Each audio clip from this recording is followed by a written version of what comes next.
আসসালামু আলাইকুম Razzak sir, Sohel sir. জি, আসসালামু আলাইকুম। ওয়ালাইকুম আসসালাম ওয়া রাহমাতুল্লাহ। কেমন আছেন স্যার? আলহামদুলিল্লাহ ভালো আছি। প্রফেসর সোহেল কেমন আছেন? স্যার আলহামদুলিল্লাহ, আপনি ভালো তো স্যার না? আলহামদুলিল্লাহ আছি ভালো। স্যার আমি যাতে আপনার টকটা অ্যাটেন্ড করতে না পারি এই জন্য চালাকি করে সেটা কিন্তু শনিবারের সপ্তাহে নিয়ে যাওয়া হয়েছিল। আচ্ছা আচ্ছা আচ্ছা, আপনার সাথে চালাকি করে কারো কি ঘরে দুইটা মাথা হয়েছে? হ্যাঁ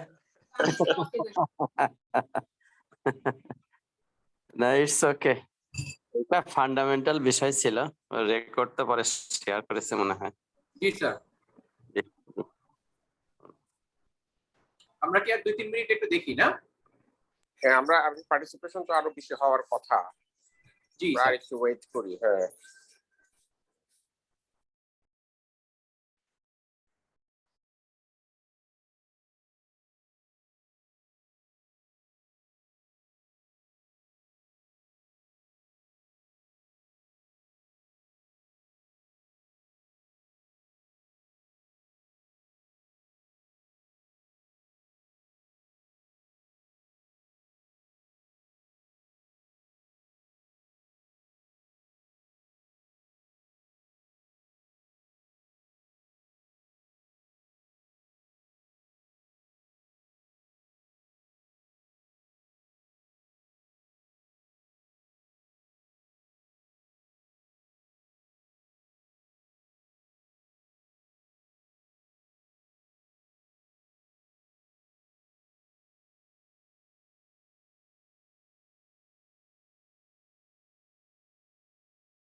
Sir, he has been working with the startups since long. As startup শব্দটা আসলে এখন একটা বাজওয়ার্ড, সবাই আসলে স্টার্টআপ করতে চায়। তো সেই ক্ষেত্রে যেহেতু বেশিরভাগ স্টার্টআপই হচ্ছে টেক বেসড, আমরা আজকের সেশনটা IEEE computer society Bangladesh chapter থেকে আয়োজন করেছি যে এই স্টার্টআপের আসলে আইডিয়াটা কি, কিভাবে অ্যাকচুয়ালি একটা স্টার্টআপ শুরু করা যায় এবং কিভাবে আমাদের ইঞ্জিনিয়ারিং স্টুডেন্টদেরকে এম্পাওয়ার করা যায় টুয়ার্ডস এ বেটার সোসাইটি। তো এটাই হচ্ছে আজকে আমাদের উদ্দেশ্য। Thank you Sajjad sir for giving your time and effort here.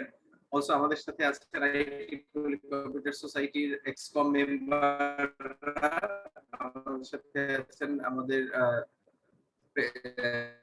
Chairperson Sohel sir এবং আমাদের Razzak inaugurate today session. Sohel sir. আচ্ছা, Rubai, thank you very much. আসলে এটা একটা খুবই ইন্টারেস্টিং সেশন।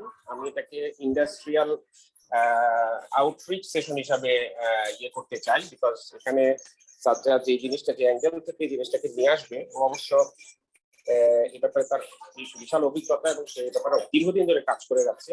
ইনশাআল্লাহ আমরা সবাই অনেকখানি উপকৃত হব এবং আমাদের ইন্ডাস্ট্রির পয়েন্ট অফ ভিউ থেকে খুবই গুরুত্বপূর্ণ একটা কন্ট্যাক্ট। তো আমি আশা করতেছি যে এই কাজটা খুবই ফ্রুটফুল হবে। আমরা আরো অ্যাটেন্ডেন্স এক্সপেক্ট করতেছি, হয়তো চলে আসবে তারা, সময়টা হয়তো একটু অফ হয়ে গেছে। তারপরে আমি সাজ্জাদকে রিকোয়েস্ট করবো, Sajjad if you please start, এবং ভবিষ্যতে আমরা এটা আরো ইনশাআল্লাহ অ্যারেঞ্জ করবো এবং এই জিনিসটা আমাদের সামনে চলতে থাকবে। এতটুকু বলি আমি শেষ করছি। আপনারা প্লিজ মেইন অনুষ্ঠানে আমরা চলে যাই। Thank you. রাজ্জাক স্যার যদি কিছু বলেন। রাজ্জাক স্যার। Thank you. আমি আর কিছু বলতে পারছি না এই ওয়েবিনারের সফলতা। Thank you sir. Sajjad sir, আপনি কাইন্ডলি সেশন যদি স্টার্ট করতেন। জি, আসসালামু আলাইকুম এভরিওয়ান, এবং অবশ্যই ধন্যবাদ দিতে চাই আমাকে এই ধরনের একটা সেমিনারে প্রেজেন্টেশন দেওয়ার সুযোগ করে দেওয়ার জন্য। তো আমি আসলে বেসিক্যালি মূলত স্টুডেন্টদের জন্য সাজিয়েছি যেটা, but still there will be content for all of us, I hope so. So আমার স্ক্রিন কি দেখা যায়? দেখা যাচ্ছে। একটু প্রেজেন্টেশন মোডে চলে গেলে আরো ভালো। আচ্ছা, হ্যাঁ।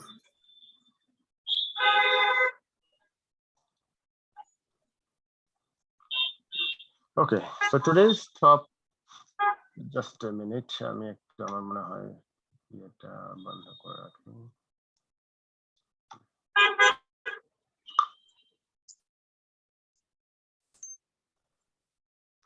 So today's talk is about startups and wealth creation, and engineering students should be the champions. So we are focusing on engineering students today.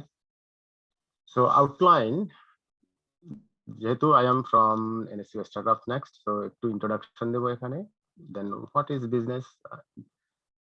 Engineering students, so a little bit about terminologies.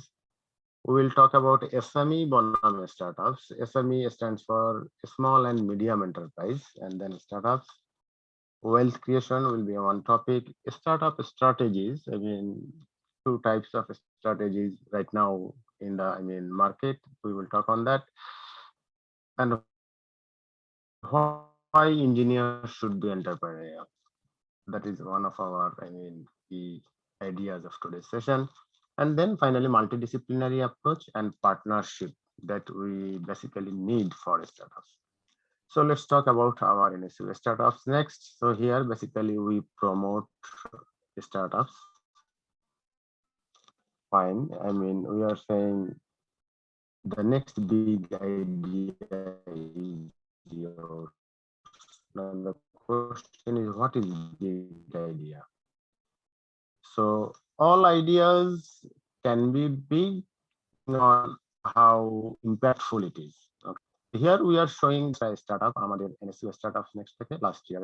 It looks just like an e-commerce site. এখন question হচ্ছে যে e-commerce site তো অনেক আছে. So why this is an startup? This is a little bit extension of present e-commerce sites. E-commerce সাইটে কি আসে, আমরা জাস্ট যাই, এখানে কিছু ক্লিক করে কার্টে হ্যান্ডেলি সাবমিট করছি। রাইট নাও লেটস সে ফেসবুকে যদি আমরা যাই, দেয়ার আর লাইভ ব্রডকাস্টিং অ্যাবাউট প্রোডাক্টস, এবং সেখান থেকে কিছু সেলস জেনারেট হচ্ছে।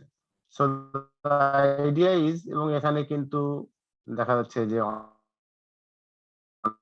অনেক প্রোডাক্ট যদি ফেসবুকের বা সেল হয়, তাহলে আমার ওয়েবের sell for the e-commerce sites or the shop video broadcasting and so on.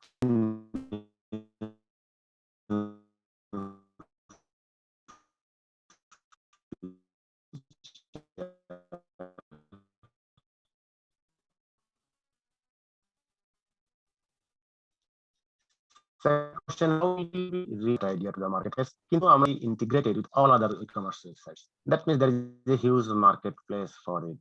So scalability আমরা করতে পারবো। তো in that sense আমরা বলছি যে ঠিক আছে, এটা একটা স্টার্টআপ। তো আমরা কি করলাম, এনএসইউ তে আমরা লেটস সে $6,000 আমরা দিলাম, 5 লাখ টাকা অ্যারাউন্ড লেটস সে প্রথম ইয়ারে, এবং এরপরে ওদেরকে আমরা 4 মাস বা 6 মাস একটা রিগোরাস প্রসেসের থ্রু দিয়ে যাই। যাওয়ার পরে ওরা যখন গ্রাজুয়েট করে, তখন $80,000 they could raise from the investors. এই ইয়ারে মানে তাদের জন্য এটা থার্ড ইয়ার, তারা $150,000 তারা রেজ করছে।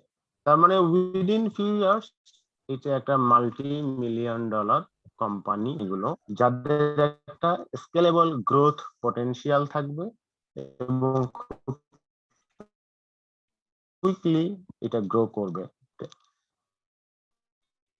এবং যেহেতু এটা স্কেলেবল, তার মানে এখানে some sort of technology, invariably IT technology, এই জিনিসগুলো। এখন কোশ্চেন হচ্ছে, এই যে ইনভেস্টর আমার, it is a losing money right now because it is trying to develop e-commerce platform then so on. কিন্তু ইনভেস্টররা এখানে টাকা দিচ্ছে, অনেক টাকা দিচ্ছে। কেন দিচ্ছে? বিকজ দে ড্রিম যে না, এটা একটা $1 বিলিয়ন কোম্পানি হবে অথবা $1 মিলিয়ন কোম্পানি হবে। এখন এই যে ড্রিম এটা থেকে করতেছে, এন্ড বাই দ্যাট টাইম আমরা জানি যে ইউনিকর্ন এটা একটা very buzzword in the startup. না পাঠাও বা আমাদের বিকাশ আছে ইউনিকর্ন। ইউনিকর্ন মানে কি? It's a $1 billion company, right? যে কোম্পানিগুলো is more than valuation $1 billion আমরা ইউনিকর্ন বলি। এখন ইউনিকর্নটা কি? ইউনিকর্ন আসলে একটা গ্রিক মিথোলজি থেকে আসছে। ইট is A horse, single horn তার আছে, এক সিংওয়ালা। সো কাল্পনিক একটা প্রাণী, যেটা নাকি সবচেয়ে স্ট্রংগেস্ট প্রাণী। In fact it can even kill the Lions or Tigers or so on. তো বিজনেস ওয়ার্ল্ডে আমরা ইউনিকর্ন ইউজ করতেছি না, কারণ হচ্ছে এই যে কোম্পানিগুলো, এই কোম্পানিগুলো so giant, so powerful that there is, I mean, monopolize the market, or in a sense তারা একটাই থাকবে বা এদের আশেপাশে কেউ থাকবে না, or they will take the majority of the share. তো ইনভেস্টররা বেসিক্যালি এইখানেই টাকা দিচ্ছে যে তার আজকে লুজিং কোম্পানির সাকসেস রেট ইজ 10%, রাইট? কারণ চ্যাম্পিয়ন তো খুব বেশি হবে না, few will be champion, rest of them will be, I mean, out of business. এখন একটু স্টার্টনেস শর্টলি, তারপর গ্রাজুয়েশন সাইকেলস আছে, সেটা আমি ডিটেইলে গেলাম না। সো আমরা এখন দুইটা কোহর্ট আমরা বলি, কোহর্ট মানে আসলে batch, first batch, second batch. এই ব্যাচে আমাদের 4টা স্টার্টআপ নিয়ে আমরা কাজ করছি। খুব সংক্ষেপে যদি বলি, Bimafy. Bimafy is basically a online platform for insurance selling. So এগুলো ফর ইন্স্যুরেন্স কোম্পানি। এখন অনলাইনে আমি চাল ডাল বিক্রি করতেছি, দারাজের মতো জায়গায় গাড়ি, এটা সেটা সবই বিক্রি করছি। সো হোয়াই নট একটা insurance as a policy we sell, তাই না? এটাকে ইভেন আমরা বলি মার্কেট সেগমেন্টেশন, এটা নিয়ে আমরা একটু পরে কথা বলবো। ছায়া ইজ অ্যানাদার কোম্পানি, যেটা নাকি এয়ারবিএনবির একটা local version, digital marketing company. কথা একটা আছে ফেসবুকের মতো কমিউনিকেশন অ্যাপ বা সোশ্যাল মিডিয়া।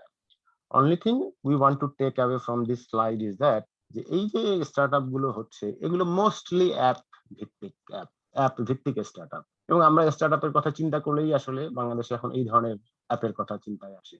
কিন্তু startup is more than that, অথবা এটা অন্যান্য ডিফারেন্ট ফিল্ডে ডিফারেন্ট টাইপ স্টার্টআপ হতে পারে, সেটা আমরা পরে দেখবো। তো আমাদের এনএসইউ স্টার্টআপ নেক্সট এর এলিজিবিলিটি হচ্ছে, এনএসইউ স্টুডেন্ট মানে যে ফাউন্ডার গ্রুপ থাকবে, লেটস সে 3 জন 2 জন বা 4 জনের যে ফাউন্ডার গ্রুপ থাকবে, তাদের মধ্যে অ্যাটলিস্ট একজন যদি এনএসইউ আর হয়, তাহলেই আমরা অ্যালাউ করব। তার মানে এখানে স্কোপ আছে যে ডিফারেন্ট ইউনিভার্সিটি থেকে বা ডিফারেন্ট ডিসিপ্লিন থেকে লোকজন এসে জয়েন করার। যেমন ফার্স্ট ব্যাচে আমাদের 9 জন যে স্টার্টআপ ফাউন্ডার ছিল 4টা ডিফারেন্ট স্টার্টআপে, যেমন এখানে 2 জনের মধ্যে একজন এনএসইউ, 6 জন এনএসইউ। আমাদের এই বছর 11 জন ফাউন্ডারের মধ্যে 6 জন এনএসইউ। তার মানে it's a mix of group. এই হাইপ স্কাউটের কথাটা আমি একটু বলি, ইটস ইন্টারেস্টিং। ড্যাফোডিল ইউনিভার্সিটির একটা ছেলে, ওর with one of our CS student from North South University, and they founded it, and we are hoping that it will be a very nice platform or a startup. আচ্ছা, তো এখন আমরা একটু বলবো যে হোয়াট ইজ বিজনেস। বিজনেস তো আমরা জানি যে আসলে ঠিক আছে, কিছু জিনিস আমরা তৈরি করলাম and then we sell it, we have some profit. তো কিন্তু বিজনেসের কোর আন্ডারস্ট্যান্ডিং হচ্ছে business as a value creation. আমরা সবসময় বিজনেস ওয়ার্ল্ডে এই টার্মটা ইউজ করি যে কি ভ্যালু ক্রিয়েট করবে এই বিজনেসটা। তার মানে every successful business creates something of value. এই ভ্যালু বলতে আমরা কি বুঝতেছি? তার মানে যেটার জন্য একজন ইউজার বা একজন customer they will be ready to pay for you, অথবা যেটা পিপল যেটা না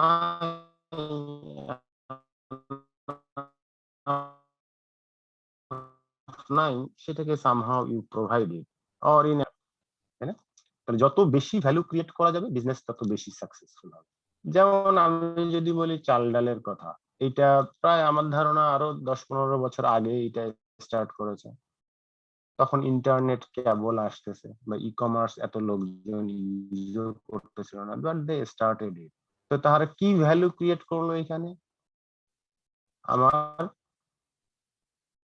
একটা হচ্ছে বাজার থেকে আমাকে কিনে আনতে হচ্ছে না, so they can deliver it, আমি অনলাইনে আমি অর্ডার দিতে পারতেছি। তার মানে ভ্যালুটা আমার ওই জায়গায় যে আমাকে বাজারে যেতে হচ্ছে না। তাহলে এইটা কে ভ্যালু করবে? Probably XYZ, they don't care, কারণ বাসা থেকে নামলেই আমি চাল ডাল কিনতে পারতেছি। কিন্তু যে লোকটা নাকি সময় পায় না অফিসের কাজে, জন্য it gives some value. So ওই এই সেগমেন্টের কাস্টমার যাদের অনলাইন এডুকেশন আছে, যাদের এই সুযোগটা আছে বা সময় দিতে পারতেছে না বাজারে, তাদের জন্য এটা একটা ভ্যালু ক্রিয়েট করবে। So they will be ordering in that platform. করোনার সময় কি হলো যে আমি বাজারে যেতে পারতেছি না, then it creates a value for যেন একটা অনলাইন সিস্টেমে আমাদের ইয়ে করতে পারি আমরা। তো ভ্যালুটাকে অনেক সময় ইনট্যানজিবল হিসেবে আমরা চিন্তা করতে পারি, সেটাও একটা হতে পারে। তো কাস্টমার ভ্যালু, যে কাস্টমার যে ভ্যালু কস্ট রিডিউস করে, তেমন অলরেডি কোনো একটা প্রোডাক্ট আছে, লেটস সে বিজনেস, কেউ একজন লেটস সে শার্ট বিক্রি করতেছে 300 টাকায়, আমি যদি সেম শার্টটা 250 টাকায় বিক্রি করতে পারি সামহাউ, তার মানে I created a value for the customer, যে 50 টাকা he will save it, so I can make a business out of it even though there R some existing players. আরেকটা হতে পারে যে same shirt but I give some perceived benefits. Probably আমি বললাম যে ঠিক আছে, ওখানে ক্যাটসাইয়ের একটা স্টিকার লাগাই দিলাম, লোগো লাগাই দিলাম, দিয়ে আমি একটা সুন্দর এসি রুমের মধ্যে নিয়ে যেটা ডিসপ্লে করলাম। So it gives creates brand, যেটা পড়লে নাকি আই উইল বি বেশি দাম দিয়ে আমার একটা ডিস্টিংক্ট ক্যাটাগরি তৈরি হবে। So it's a perceived benefit. এটার জন্য আমি হয়তো একই শার্ট আমি হয়তো বেশি প্রাইসেও আমি দিতে পারি। তার মানে একদিকে আমি বেনিফিট বাড়াইতে পারি, then customer value will increase, or I can lower the price, reduce the cost, that will also give the benefit of the customer. এই দুই ধরনের জিনিস যদি আমি নিয়ে আসতে পারি কোনো সার্ভিসে, we can create value and we can create a business. And 5 parts of every business, value creation আমরা তো বললাম, মার্কেটিং, সেলস, এগুলো আমরা জানি, মার্কেটিং, সেলস কি, ভ্যালু ডেলিভারি ইজ ইম্পর্টেন্ট। আমরা কাস্টমারকে আমরা যেটা প্রমিস করলাম, ensuring that they are satisfied. Specially সফটওয়্যারের ক্ষেত্রে যেটা হয়, আমাদের কেউ সফটওয়্যার চাইলো, আমি দিয়ে দিলাম একটা ডেভেলপ করে, বাট কাস্টমার স্যাটিসফাইড কিনা সেটা আমি দেখলাম না, then it is not going to do a good business. আমাকে ওটা দেখতে হবে যে সে স্যাটিসফাইড কিনা। Financing is important. ফাইন্যান্সিং কেন? কারণ আমাকে এনাফ মানি জেনারেট করতে হবে so that I can sustain. Marketing এবং সেলস এটা একটু ডিফারেন্ট কনসেপ্ট, জাস্ট যেহেতু engineering background, I want to explain it. Marketing হচ্ছে যে attracting attention or building demand what you have created, কিন্তু সেলস হচ্ছে যে না, turning prospective customers into paying customers, মানে কাস্টমারের কাছে সেল করছি, you will going to pay me. But marketing is some sort of creating awareness, building demand and etcetera. ছোট্ট একটা example that I like, basically the example, এটা একটা salon music lounge, ইউটিউবে আছে। সো বেসিক্যালি পুরাতন দিনের গানগুলোকে নিয়ে তারা একটা অনুষ্ঠান করে। Here they are not talking about selling anything, তারা একটা নাম দিয়েছে সেলন মিউজিক লাউঞ্জ, এবং এটার থ্রু দিয়ে তারা কি প্রমোট করতেছে? তাদের ব্র্যান্ডটাকে প্রমোট করতেছে। So that is marketing, that is marketing idea. This is not a sales person's idea. Probably শুধু এই আইডিয়াটার দামই 10 লাখ টাকা বা তার বেশি হতে পারে। So marketing is something different than sales, that's one thing. আরেকটা টার্ম আমার মনে হয় জানা দরকার, সেটা হলো বিজনেস মডেল। আমরা সবসময় বলি হোয়াট ইজ বিজনেস মডেল, বা বিজনেস পিপলদের সাথে কথা বলতে গেলে, আচ্ছা তোমার ফার্স্ট কোশ্চেন, তোমার বিজনেস মডেল কি? তো তাহলে business model basically a company's plan for making a profit, how they will make some profit out of it. এখানে যেমন আমরা বলতে পারি what do we offer to our customer, কাস্টমারের কাছে আমরা কি অফার করতেছি, তাই না? আমরা অলরেডি বললাম who is our target customer, how do we deliver our goods and services এবং অ্যাচিভ ভ্যালু করতে পারি। তো বিজনেস মডেল একটা এক্সাম্পল দিয়ে দেখাই এখানে। এটা আমাদের ব্লকবাস্টার বেসিক্যালি বা সিডি পাওয়া যায়। তো বেসিক্যালি যে মুভি দেখতে চায়, so he or she will go to that shop, rent the DVD, and after seeing the movie they will return it to them. So প্রত্যেকটা শহরে অনেক তাদের এরকম চেইন শপ আছে। তাহলে এটার বিজনেস মডেল কি? বিজনেস মডেল হচ্ছে যে পার ডিভিডি রেন্টে সে টাকা আর্ন করবে, আর তার এক্সপেন্স হচ্ছে তার শপ চালানোর জন্য তার যেটা বাজেট সেটা প্লাস মুভির যে একটা লাইসেন্সিং ফি এটসেট্রা, এটা প্লাস মাইনাস করে সে প্রফিট মেক করে। এখন by that time let's say internet is coming, internet আসার সাথে সাথে somebody thought about নেটফ্লিক্স। তাহলে নেটফ্লিক্স কি দিচ্ছে, what they are delivering their customer, the same thing, the movie, customer movie দেখবে। তো তারা কি শুরু করলো যে এখন তাহলে অনলাইনে আমি নিতে পারবে আমার সিডি বা ডিভিডি গুলো, যেভাবে বুক অনলাইনে বিক্রি হতো অ্যামাজনে। তো তাহলে এখানে তাদের টার্গেট কাস্টমার তো ডেফিনেটলি অনলাইন কাস্টমার। তারা how do deliver their goods and services, তারা বাই পোস্টাল তারা এটাকে পাঠাবে।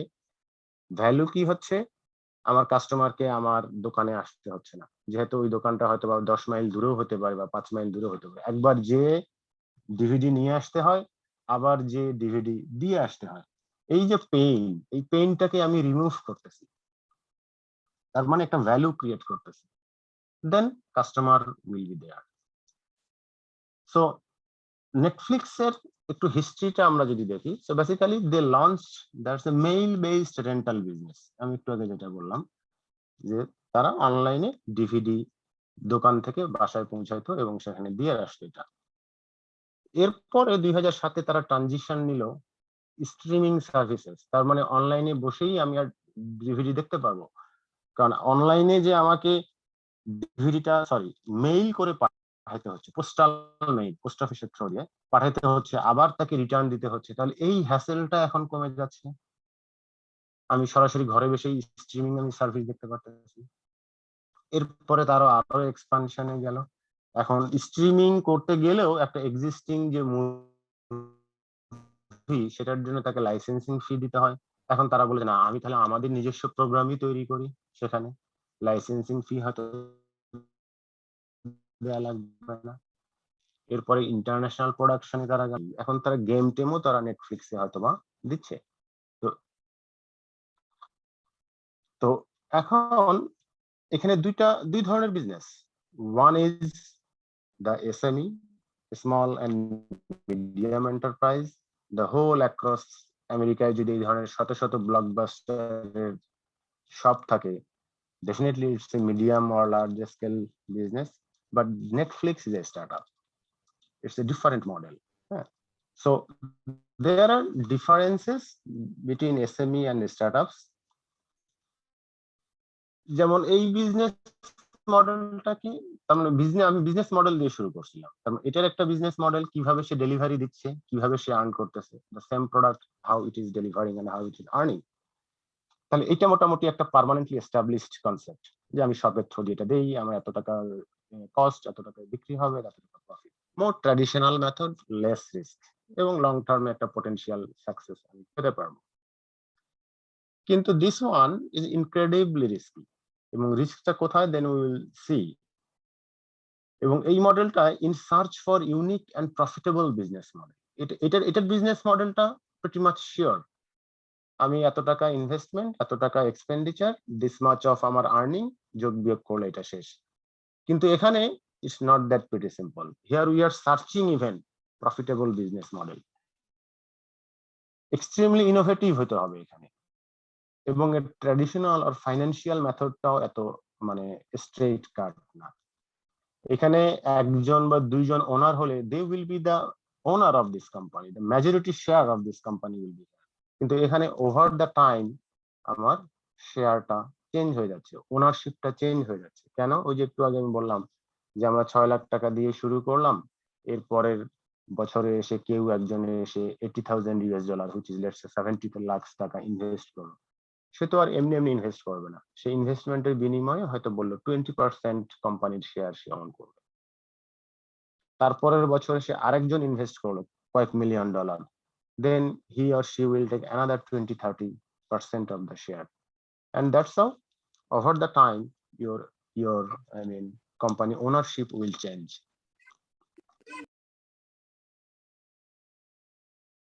By the way, আমার কথা কি শোনা যায়, মানে I am audible অথবা any question? আমি একটু স্টপ করি।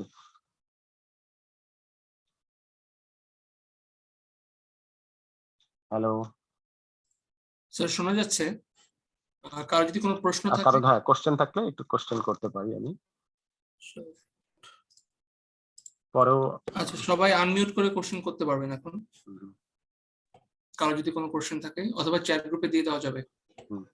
Chat group okay, thank you. তাহলে আমি কন্টিনিউ করি। Yes sir. তো দ্য কোশ্চেন হচ্ছে, আসসালামু আলাইকুম। ওয়ালাইকুম আসসালাম। হ্যাঁ, আমার একটা প্রশ্ন ছিল যে, হুম আমি রাজশাহী ইউনিভার্সিটিতে পড়তেছি। তো হুম আপনি যেটা বললেন যে হচ্ছে যে একজন অবশ্যই এনএসইউ এর হতে হবে, তো আমি তো কারোর সাথে আসলে কানেক্টিং নাই এনএসইউ, আমি তাদেরকে কানেক্ট করতে পারবো কিভাবে? এই জন্য তো আমি সেমিনার দেওয়া শুরু করছি।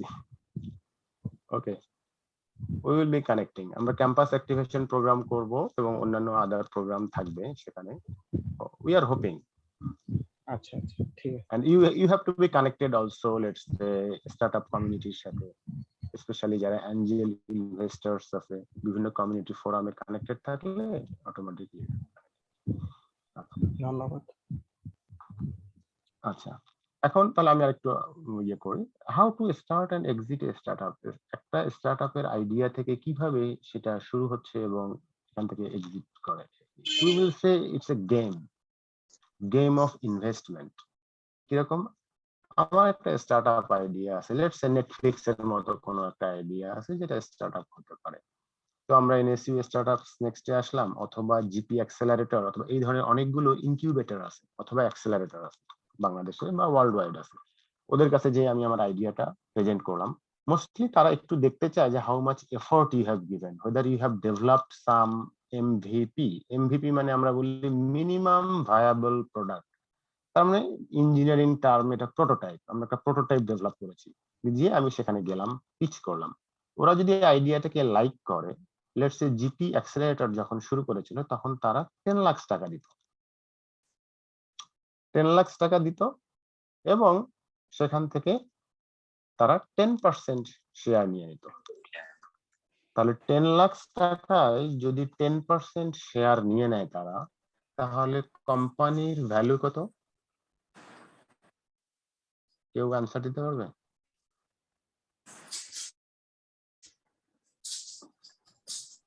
1 crore। 1 crore। Very nice.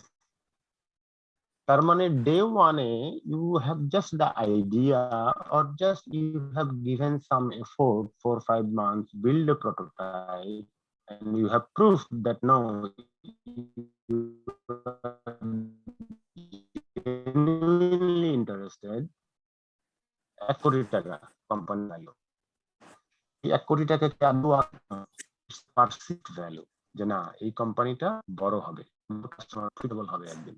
তো আমার আসলে টাকার দরকার নাই কোন স্টার্টআপ শুরু করার জন্য। If I can pitch the idea in the right way, right person কে, they will give money, they will 10% or even 5%, less than 5% share। So দিয়ে ওই টাকাটা দিয়ে তখন কি হবে, ওইটা দিয়ে তখন আমি আমার প্রোটোটাইপটাকে আনিয়ারের টাকা গোল দেবে, 1 বছরে কতটুকু অ্যাচিভ করতে চাই 10 লাখ টাকা দিয়ে। তো আমি বললাম মার্কেট ভায়াবল প্রোডাক্ট তৈরি করে আমি 50 জন কাস্টমার করাবো। The moment 50 customers using your software system or services, তার মানে এটার ভ্যালুয়েশন আরো বেড়ে গেল। তখন 1 বছর পরে 1 কোটি টাকার যে ভ্যালুয়েবল যে কোম্পানিটা, সেটা 10 কোটি টাকা হয়ে গেল। তখন কেউ হয়তো 10 লাখ টাকার বদলে 1 কোটি টাকা ইনভেস্ট করবে, because this has been tested, some customers are using it, so more customers will join। So your idea is to pitch those investors যে না আমার এখানে আমার এতগুলো কাস্টমার আছে, so it is growing every month and next 1 year এ আমার grow করে এতটুকু পর্যন্ত যাবে, এটার জন্য আমার এখন 1 কোটি টাকা দরকার, আমার ডেভেলপমেন্ট কস্ট, মার্কেটিং কস্ট, এইটা সেইটা দিলে আমি 1000 কাস্টমার বা 10,000 কাস্টমার আমি অ্যাচিভ করতে। ড্রিম দেখানো, ভিশন দেখানো, তাহলে সে টাকাটা দিল। তো হয়তো 2 বছরের জন্য টাকা দিল, নেক্সট 2 ইয়ার্স আমি 1 কোটি টাকা বার্ন করলাম, মানে খরচ করলাম। By that time I have to look for the next growth, এবং নেক্সট স্টেজে যে আমাকে নেক্সট ইনভেস্টরের কাছে যেতে হবে। কারণ at this stage basically we are developing product, doing marketing, bringing customer, even customer আনার জন্য আমাকে হয়তো পে করতে হচ্ছে থ্রু মার্কেটিং আর সো অন। তার মানে আমাকে constantly I have to look after the investors, next cycle এইভাবে যেতে হবে। এখন কোশ্চেন হচ্ছে তাহলে এই ইনভেস্টমেন্ট গুলো কতক্ষণ পর্যন্ত আসবে? যতক্ষণ পর্যন্ত না ইউর কোম্পানি ইজ প্রফিটেবল। কারণ একটা পর্যায়ে যেহেতু you are the only one, after 5-6 years you have developed a product, যে জায়গাটায় এখন কাস্টমার আছে আর এই প্রোডাক্টটা তো ডেভেলপ করে আসা আরেকটা কোম্পানির পক্ষে তো সহজ না। It will take another let's say 4-5 years, or you will have the every high profit. Then you break the cycle of investment. তাহলে ফান্ডিং সাইকেল গুলো কিরকম? প্রি-সিড ফান্ডিং একটা বলি আমরা, বেসিক্যালি প্রোটোটাইপ ডেভেলপ করার জন্য you can spend from your own pocket, your family, friends, to show people যে না ইটস এ ওয়ার্কেবল থিং। তারপরে সিড ফান্ডিং আমরা বলি, এটা অনেক সময় অ্যাঞ্জেল ফান্ডিং ও বলি বা অ্যাঞ্জেলস বলি, যারা ওই আর্লি প্রোটোটাইপটা দেখে কিছু টাকা দিবে। এটা ইউএস স্ট্যান্ডার্ড বা আজকাল চেয়ে কমও হতে পারে, বেশিও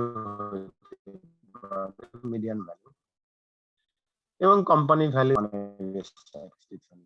এরপরে আমরা বলি সিরিজ এ ফান্ডিং। তার মানে ওই যে বললাম যে এই ফান্ডিংটাও আমার বার্ন করা শেষ হয়ে গেছে, তাহলে নেক্সট লেভেলের ফান্ডিং এর জন্য আমি চাই, তখন হয়তো $10 মিলিয়ন ফান্ডিং চাচ্ছি আমি। এরপরটাকে বলি সিরিজ বি ফান্ডিং, অথবা আরো $26 মিলিয়ন ফান্ডিং চাচ্ছি। By that time series B তে আসলে আমার এটা ওয়েল এস্টাবলিশড বিজনেস হয়ে যায়। হ্যাঁ,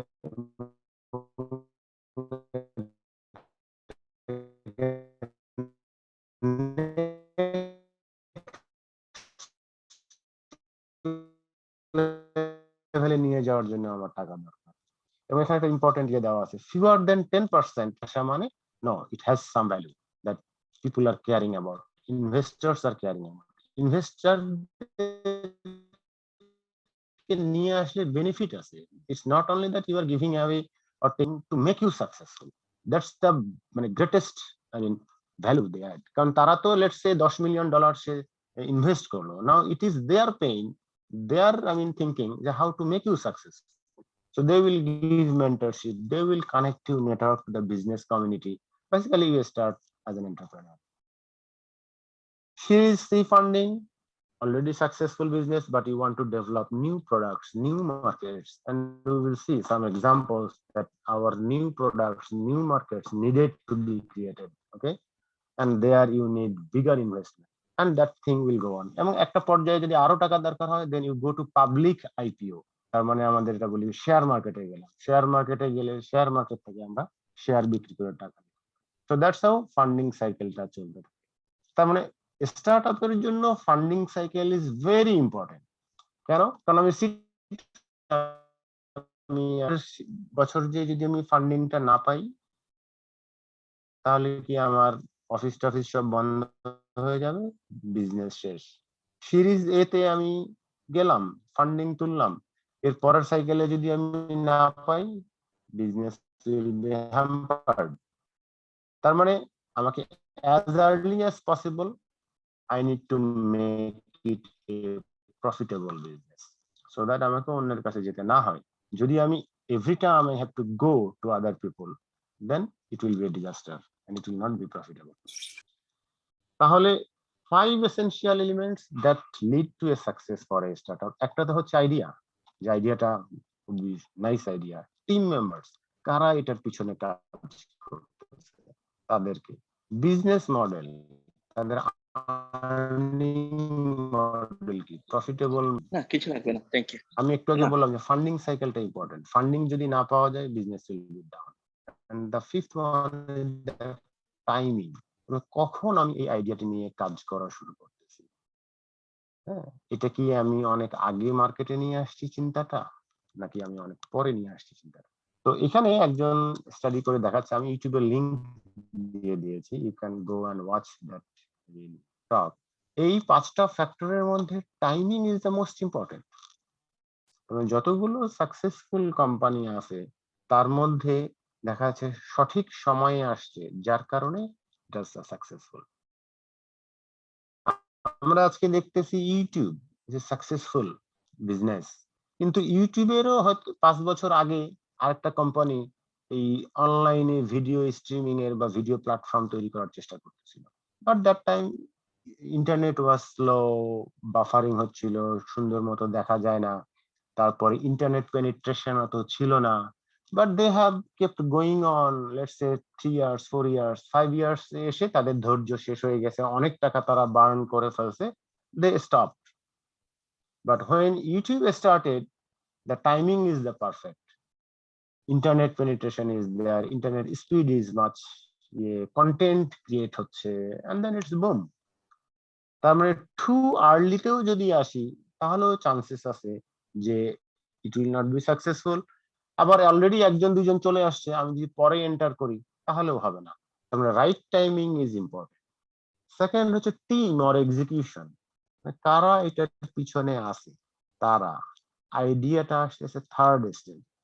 আমাদের কাছে মনে হয় আইডিয়া বোধহয় ফার্স্ট, কিন্তু আইডিয়া থার্ড, টিমটা মোর ইম্পর্টেন্ট। ভেঞ্চার ক্যাপিটালিস্টরা যখন টাকা দেয় তারা কিন্তু আইডিয়া দেখে, কিন্তু আইডিয়ার উপরে টাকা দেয় না, বিলিভ মি। তারা কাকে টাকা দেয়? Can you answer anyone?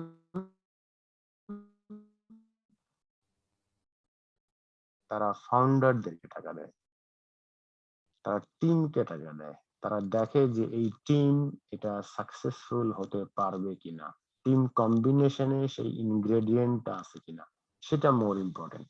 We will see, I mean, why that is true. আচ্ছা, তাহলে আমরা দেখলাম সো ফার যে little bit about business idea গুলো, বিজনেস মডেল, তারপরে আমরা দেখলাম যে ঠিক আছে স্টার্টআপ হতে গেলে কি কি জিনিস লাগবে বা আমাদের কোন কোন ফ্যাক্টর গুলো।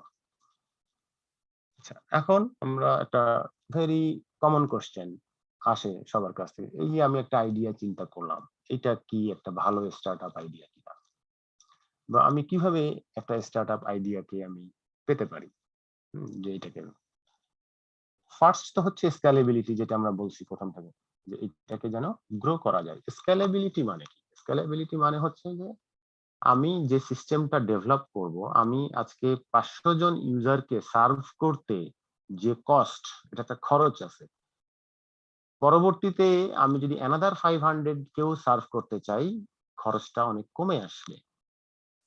ফর এক্সাম্পল ফেসবুক, 1 মিলিয়ন ইউজারের জন্য আমি ফেসবুক তৈরি করলাম, এটা যে কস্ট হয়েছে আমার, অ্যানাদার 5 মিলিয়নও যদি এটার সাথে অ্যাড হয়, it would not cost much মোর।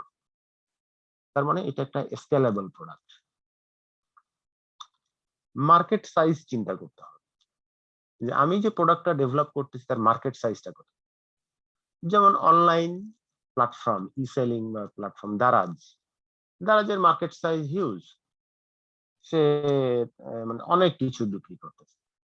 কিন্তু আমি একটা প্ল্যাটফর্ম তৈরি করলাম শুধু অনলাইনে কার সেল বাই করার জন্য, তো এটার মার্কেট সাইজ আবার দারাজের মতো না, ভেরি নিশ। দারাজে গেলেও হয়তো বা কার সেলিং বাইং করা যায়, কিন্তু এটা শুধু কার মার্কেট সেগমেন্টের জন্য। এটা আমার অনলাইন প্ল্যাটফর্মটা দিয়ে কি আমি শুধু বাংলাদেশের মার্কেটের জন্যই আমি চিন্তা করতেছি, নাকি এটা গ্লোবাল মার্কেটের জন্য চিন্তা করতেছি? মার্কেট সাইজটা কত বড় সেটা চিন্তা করতে হবে। আমার রেভিনিউ মডেল চিন্তা করতে হবে। রেভিনিউ মডেল তো অবশ্যই, মানে ওই যে বিজনেস মডেল, আমি কিভাবে টাকা আর্ন করব। আমি কি প্রোডাক্টটাকে থেকে কমিশন নিব, যেমন দারাজ পার প্রোডাক্ট বিক্রি বা সেলের উপরে একটা কমিশন নিচ্ছে, নাকি আমি প্রোডাক্টটাকে ফ্রি দেব but I will take earning from advertisement like Facebook, Google etcetera. এটা চিন্তা করতে হবে। অপারেশনস এন্ড ইউএসপি, আমি যে এটা ডেভেলপ করতেছি এটা কিভাবে অপারেট করবে। আমি যদি আজকে পাঠাওয়ের কথা চিন্তা করি বা উবারের কথা চিন্তা করি, আমি একটা অ্যাপ দিয়ে কানেক্ট করে দিচ্ছি, তাহলে সেখানে আমার একটা লজিস্টিক্স লাগবে, গাড়ি লাগবে, মোটরসাইকেল ওয়ালা লাগবে, তাদের পিছনে খরচ আছে, রাইট? সেখান থেকে আমাকে একটা মানি মেক করতে হবে। আমি যদি চাল ডাল দিই, তাহলে আমাকে পণ্যটা ডেলিভারি দিতে হবে কাস্টমারের কাছে, আমার একটা ট্রাক লাগবে, আমার ডেলিভারি বয় লাগবে। This are all the things. আর যদি আমি গুগল ম্যাপের কথা চিন্তা করি, গুগল ম্যাপ কি করেছে? Sometimes it builds a map and etc. It's just selling the API. খুব অল্প খরচে, but it's a massive market. That's your unique selling point in the price. The most important, defensible কিনা your product. Defensible মানে এই, because পূর্ব শর্ত কোন একটা স্টার্টআপে যে you have to be the champion, you have to be the unique, hold the majority market share. তার মানে কি? You have to make the competition irrelevant. এখানে কোনো কম্পিটিশন নাই, তাহলে হবে startup. If you think of a idea যেটা নিয়ে আজকে আমি শুরু করলাম, 10 দিন পরে somebody can come and start the same idea, probably he will be spending more money and can go more fast, then better leave that idea. It's not an startup. Startup হওয়ার জন্য, so that you can lead, you can monopolize the market. বাইরের দেশগুলোতে patent আছে, কারণ ওরা ইনোভেশনকে ফাস্টার করতে চায়। একটা লোক অনেক পরিশ্রম করে ইনোভেট করলো, ইনোভেট করার সাথে সাথে সে প্যাটেন্ট করলো। প্যাটেন্ট করা মানে লিগালি আর কেউ এটা কপি করতে পারবে না, আর কেউ মার্কেটে যেতে পারবে না। You will be going to that market. You are making by law competition irrelevant. That is one way to make your product defensible. And the other way হচ্ছে নেটওয়ার্ক ইফেক্ট। নেটওয়ার্ক ইফেক্টটাকে বলি যেখানে একটা মানে প্রোডাক্টের ভ্যালু যত বেশি লোক use করবে তত বেশি বাড়বে। যেমন ফেসবুকে আমার এখন সবাই আছে, আমি যদি আরেকটা ফেসবুকের মতো সোশ্যাল প্ল্যাটফর্ম তৈরি করি, আমরা কি যে জয়েন করব সেখানে? না, কেন? কারণ ওখানে তো কেউ নাই। আমি ওখানে জয়েন করলে কাকে ফ্রেন্ড রিকোয়েস্ট পাঠাবো, কে আসবে? তার মানে invariably Facebook will be there. এটাকে বলি আমরা নেটওয়ার্ক ইফেক্ট। ফ্যাক্স মেশিন যখন সাকসেসফুল হলো, আমি যদি 2টা ফ্যাক্স মেশিন তৈরি করি, দুইজনের কাছে আছে, it will give a very little value. কিন্তু এটা যদি 100 জনের কাছে ফ্যাক্স মেশিন থাকে, দেন ইট ক্রিয়েটস এ ভ্যালু। তাহলে আমি 100 জনকে সেন্ড করতে পারতেছি। এটাকে বলি নেটওয়ার্ক ইফেক্ট। মানে যত বেশি লোক ইউজ করবে, এটার ইউজাবিলিটি, এর ভ্যালু তত বাড়বে, এবং এই প্রোডাক্টটা হবে ডিফেন্সিবল, আর কেউ সহজে এই মার্কেটে এন্ট্রি করতে পারবে না। These are two ways that you can make it. আচ্ছা, এখন আমরা দেখব যে বাংলাদেশের কয়েকটা লেটস সে স্টার্টআপস আইডিয়া গুলোকে, কেন এগুলোকে আমরা স্টার্টআপ বলতেছি, বা এটার মধ্যে সুবিধা অসুবিধা গুলো কোথায় আছে, বা কি ধরনের। যেমন শিখো, কয়েকদিন আগে বোধহয় রেজড 1.3 মিলিয়ন US ডলার। তো শিখো স্টার্টআপ আইডিয়া, ভালো কথা। তো এর মধ্যে কি আছে? এখানে গেলে আমি দেখতেছি যে অনলাইনে কিছু কন্টেন্ট আছে, সেই কন্টেন্ট গুলো দিয়ে আমাদের ছেলেপেলেরা বিভিন্ন জিনিস শিখতেছে। তো এটা হঠাৎ করে কেন এত ভ্যালুয়েবল হয়ে গেল? অথবা আমি যদি একটা স্টার্ট করি, আমি একটা অনলাইন প্ল্যাটফর্ম তৈরি করলাম এবং আমি কন্টেন্ট বানিয়ে ছেড়ে দিলাম, তাহলে কি এটা কম্পিট করতে পারবো তার সাথে? তাহলে দেখতে হবে এটার ইউএসপি কোথায়, ইউনিক সেলিং পয়েন্টটা কোথায়। শিক্ষক যারা তৈরি করেছে, এর পিছনে একজন টিচার আছে, he loves to teach. Say teaching এর উপরে সে পড়াশোনা করেছে। এটা আমাদের জানতে হবে যে মানে এডুকেশন রিলেটেডও আমাদের মাস্টার্স, পিএইচডি এগুলো আছে। তার মানে একটা ছেলে বা মেয়েকে কিভাবে শিখাইলে, কিভাবে কন্টেন্টটা প্রেজেন্ট করলে সে মোর এনগেজিং হবে, মোর লার্নিং হবে, এই নলেজটা তার আছে। So he wants to create content out of that knowledge. আর এই Shikho as a online platform এটাকে শুধু তার কানেক্ট করে দেওয়ার ব্যাপারটা।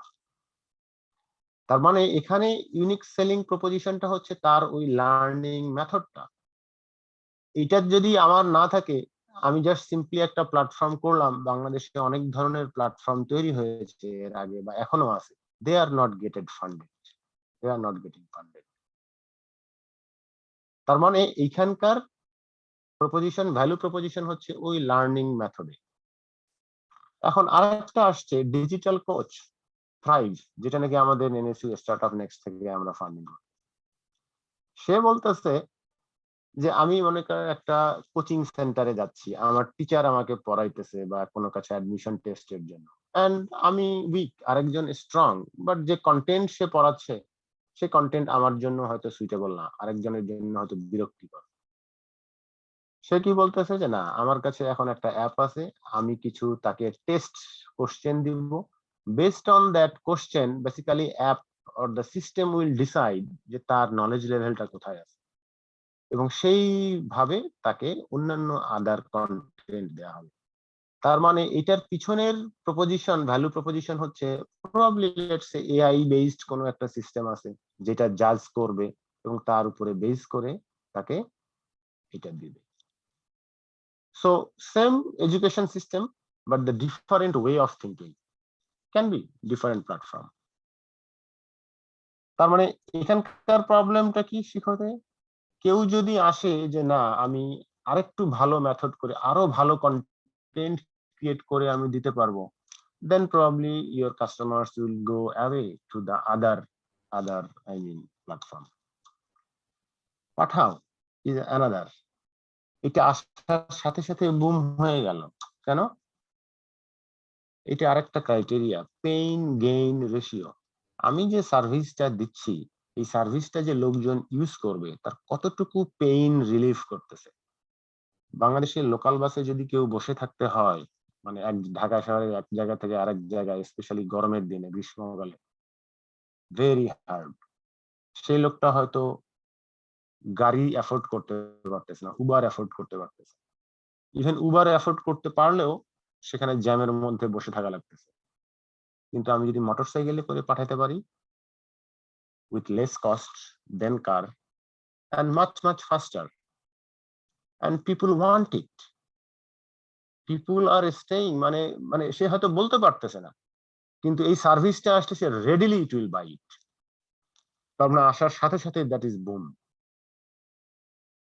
তার মানে আমি একটা সিস্টেম তৈরি করলাম, এইটা আমি করলাম জন্যই যে কাস্টমার নেবে না, I need to always look into customer's perspective, তার কতটুকু সুবিধা হবে। আমি যদি বলি এক্স অ্যামাউন্ট অফ সুবিধা হবে, customer will not be interested, ওইটার জন্য সে এইটা হয়তো পেইন নিতে চায় না বা অন্য একটা টাকা স্পেন্ড করতে চায় না। ওইটা ওই জায়গাটায় এনাফ আমার পেইন গেইন রেশিও থাকতে হবে।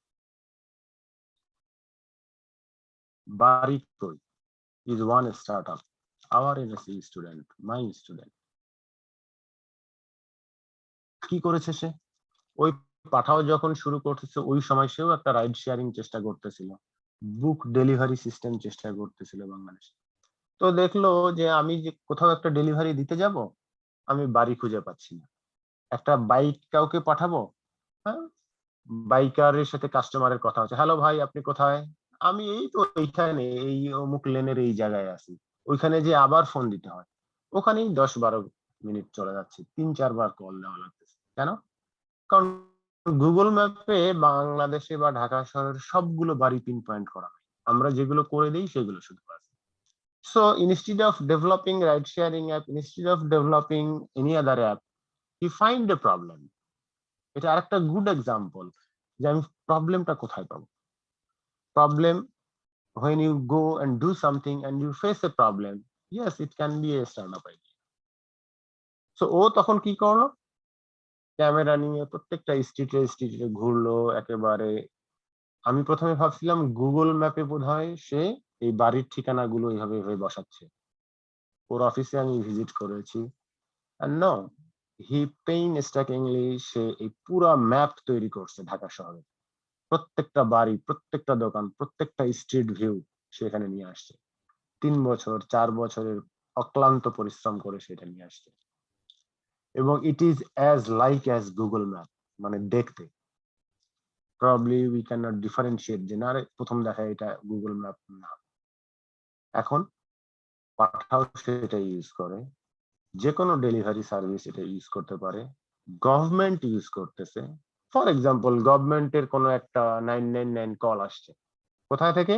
এই বাড়ি থেকে আসছে এই কোন জায়গায়, পুলিশ ক্যান রেডিলি গো দেয়ার, মানে দেয়ার আর হিউজ অ্যাপ্লিকেশনস। ও এখন গুগল ম্যাপের মতো একটা ছোট চার্জ নেওয়া শুরু করছে, ইটস এ গোল্ড মাইন। এবং হোল ওয়ার্ল্ডে 8টা-10টা কোম্পানি আছে এরকম, not much. This is our Bangladeshi students job, কয়েকদিন আগে পাস করছে। হাইপ স্কাউট, এটা একটা startup idea. We love that idea, very nice and niche. সেও আইডিয়াটা কিভাবে পেলো? একটা স্টার্টআপে কাজ করে, স্টার্টআপে কাজ করতে গিয়ে দেখলো যে তাকে ইনফ্লুয়েন্স মার্কেটিং করতে হয়। ইনফ্লুয়েন্সার মার্কেটিং, ইনফ্লুয়েন্সার মার্কেটিং জিনিসটা কি? Basically those people who can influence other people. যেমন যে কোনো অ্যাডভার্টাইজমেন্টে আমি সাকিব আল হাসানকে নিয়ে আসি, কেন? বিকজ ও একটা প্রোডাক্ট প্রমোট করলে আদার পিপল উইল বাই। এখন সাকিব আল হাসানের কাছে তো আমরা সবাই যেতে পারতেছি না। অন দা আদার হ্যান্ড, ফেসবুকেও একটা পোস্ট থেকে আমার অনেক সেল লিড জেনারেট হতে পারে। তাহলে ফেসবুকে এখন বাংলাদেশে অনেকেই আছে যাদের কি হয় যে একটা দুইটা পোস্ট করলে সেখানে 1000, 2000, 3000 লাইক আসে। তো এখন তাদেরকে দিয়ে যদি আমি পোস্ট করাইতে চাই, তাকে কোথায় পাবো? He faced that problem as a digital marketing guy. Then he come up this idea, okay, now build a platform. আমি এখানে আমার ইনফ্লুয়েন্সারদেরকে নিয়ে আসবো। কোন ইনফ্লুয়েন্সারদের? যারা অনলাইনে পোস্ট দেয়, অনেকে আছে 2-3 হাজার ফলোয়ার বা 10,000 ফলোয়ার আছে, তাদেরকে আমি নিয়ে আসলাম। তারা আমাকে পারমিশন দিয়ে দিল, তাদের ফেসবুক, ইউটিউব ওখান থেকে প্রোফাইল গুলো নিয়ে আসলাম, আর কত পেজে কত লাইক, কি জানি সমাচার, এগুলোর আমি একটা ড্যাশবোর্ড বানাই ফেললাম। কোম্পানির কাছে গেলাম, যে বললাম আপনি একটা অ্যাড দেন, মনে করেন বার্গার কিং একটা ফুডের অ্যাড দিতে চায়।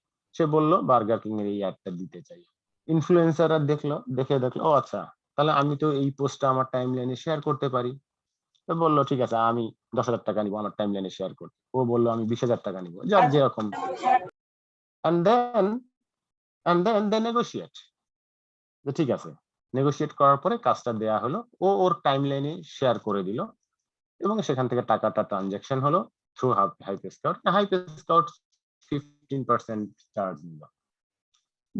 Just within 1 year, right now they are earning, let's say, 2 lakh taka per month through this revenue. Very niche market, but it has a huge application even in Bangladesh. At the same time, it can go global. আমরা যদি Indian ইনফ্লুয়েন্সারদেরকে নিয়ে আসতে পারি, maybe. নাও এটা তো আমাদের প্রাণের শহর ঢাকা শহর, রাইট? এখানে কি দেখতেছি আমরা? অনেক বাস, লোকাল বাস দেখতেছি, ঠিক আছে। তো এখানে কেউ একজন চিন্তা করলো, আচ্ছা এখন তো অনলাইনে তো বাস টিকিটিং হয়, দূরের বাসগুলো, ঢাকা থেকে চিটাগাং, ঢাকা থেকে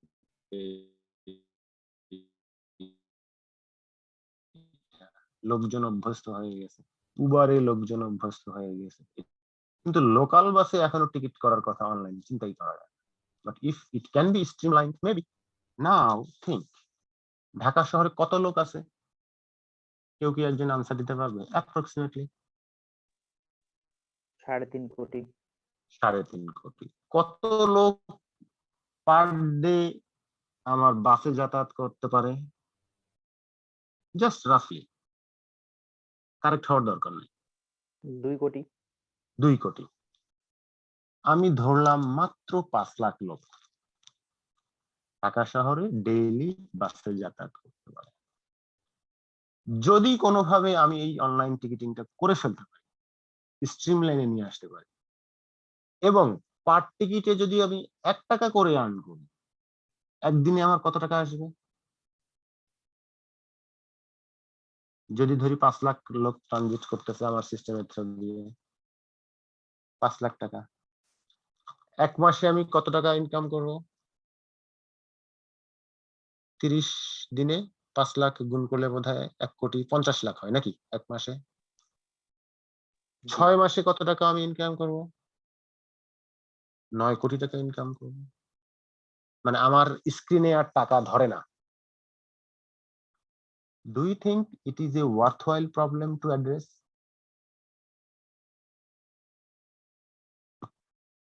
Yes or no? অবশ্যই।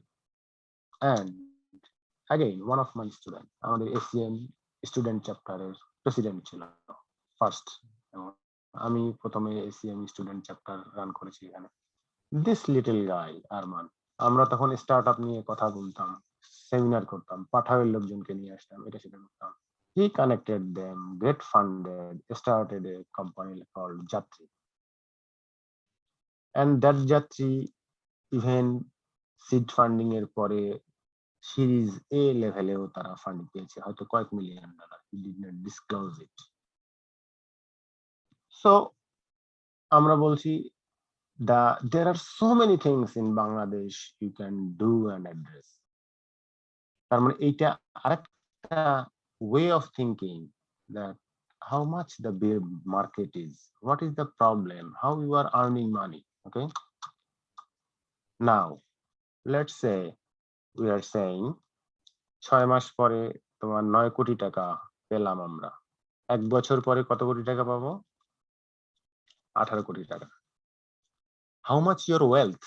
Let's say 18 কোটি টাকাই যদি if you have without expenditure ছাড়া, how much is your wealth 1 বছর পরে? Anyone?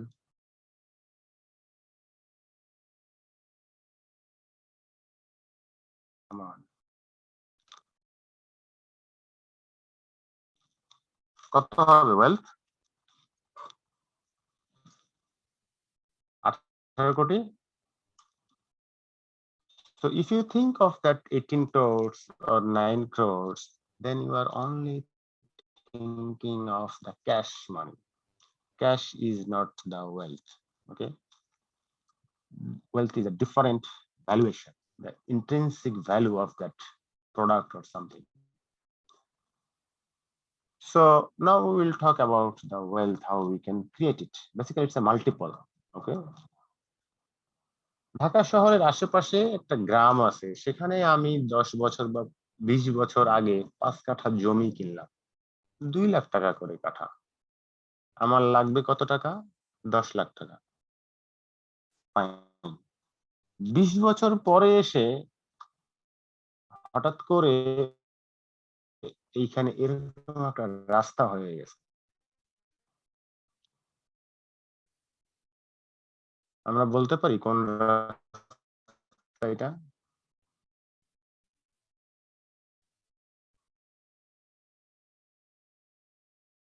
Anyone can volunteer? পূর্বাচলের আশেপাশে লেগেছে 300 ফিট রাস্তা, এবং আমার জমিটা হয়ে গেছে এই জায়গায়। তো এটার কোটি যদি ধরি, আমি কিনলাম 2 লাখ টাকায়, এখন এটার ভ্যালুয়েশন 1 কোটি। কত টাইমস বেড়েছে? তার মানে 20 বছরে যদি 50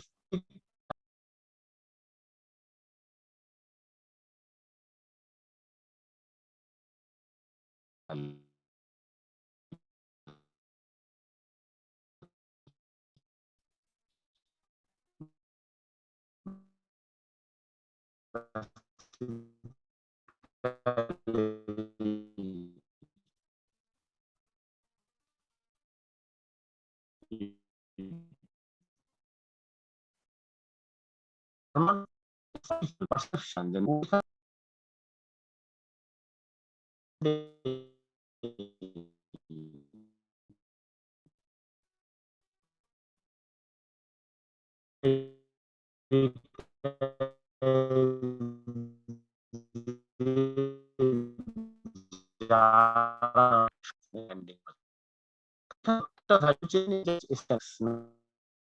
manufacturing হয়, হ্যাঁ, 2 times design এর distribution 3 times, হ্যাঁ, ব্র্যান্ড যখন দোকানে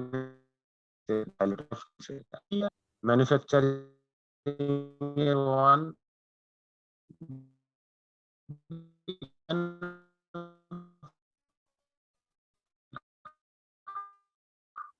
ও শুধু ব্র্যান্ড করতেছে, সেল করতেছে।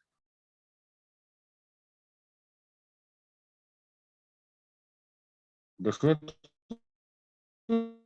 there are some mechanism, there are some ways যেটা হয়তো বা আমাদেরকে হিন্ডার করতেছে, বাধা দিচ্ছে, বাট yes can try.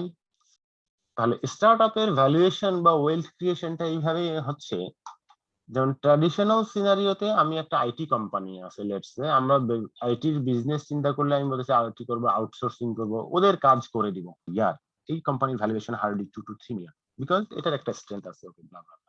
কিন্তু আমি যদি একটা কোম্পানি তৈরি করি যেটা সাস বেসড, মানে সফটওয়্যার এজ এ সার্ভিস, একটা সার্ভিস চার্জ বেসড, আমি যদি কোনো কোম্পানি তৈরি করতে পারি, ও হয়তো $1 মিলিয়ন রেভিনিউ করতেছে, কিন্তু এটার ভ্যালুয়েশন কত হবে?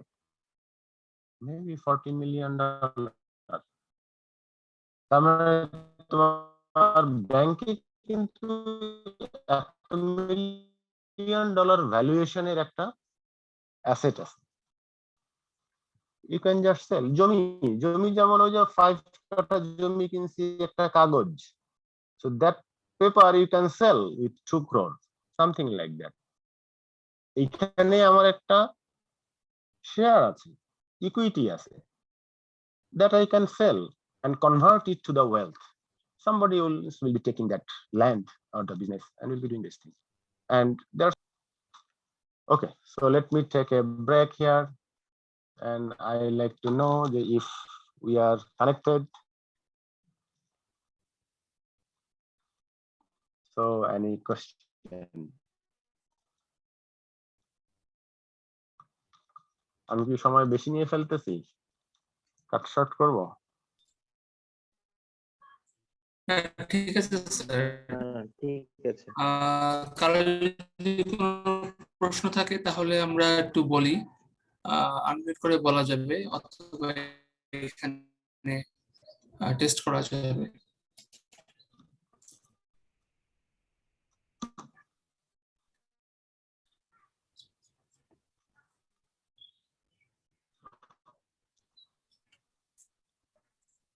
নেক্সট টপিক গুলো তো স্টার্টআপ স্ট্র্যাটেজিস, এটা একটু বুঝতে হবে। এটা অলরেডি বলে ফেলছি একটা জায়গায়, সেটা হচ্ছে যে হাউ স্টার্ট এন্ড এক্সিটের কথা বলি নাই আমি। এই যে আমি বললাম যে এখানে আমার একটা ইটি আছে, যে ইনভেস্টর লেটস সে 10 লাখ টাকা দিয়ে আমার 10% ইকুইটি নিয়েছে, পরের ডে এসে যখন টাকা আসছে তার কি ইকুইটি বা শেয়ার বেড়ে গেছে, so that company or that person can sell that equity to the new investor and can take money out of it. এবং ওই যে আমি জমির উদাহরণটা দিলাম, এখানে the land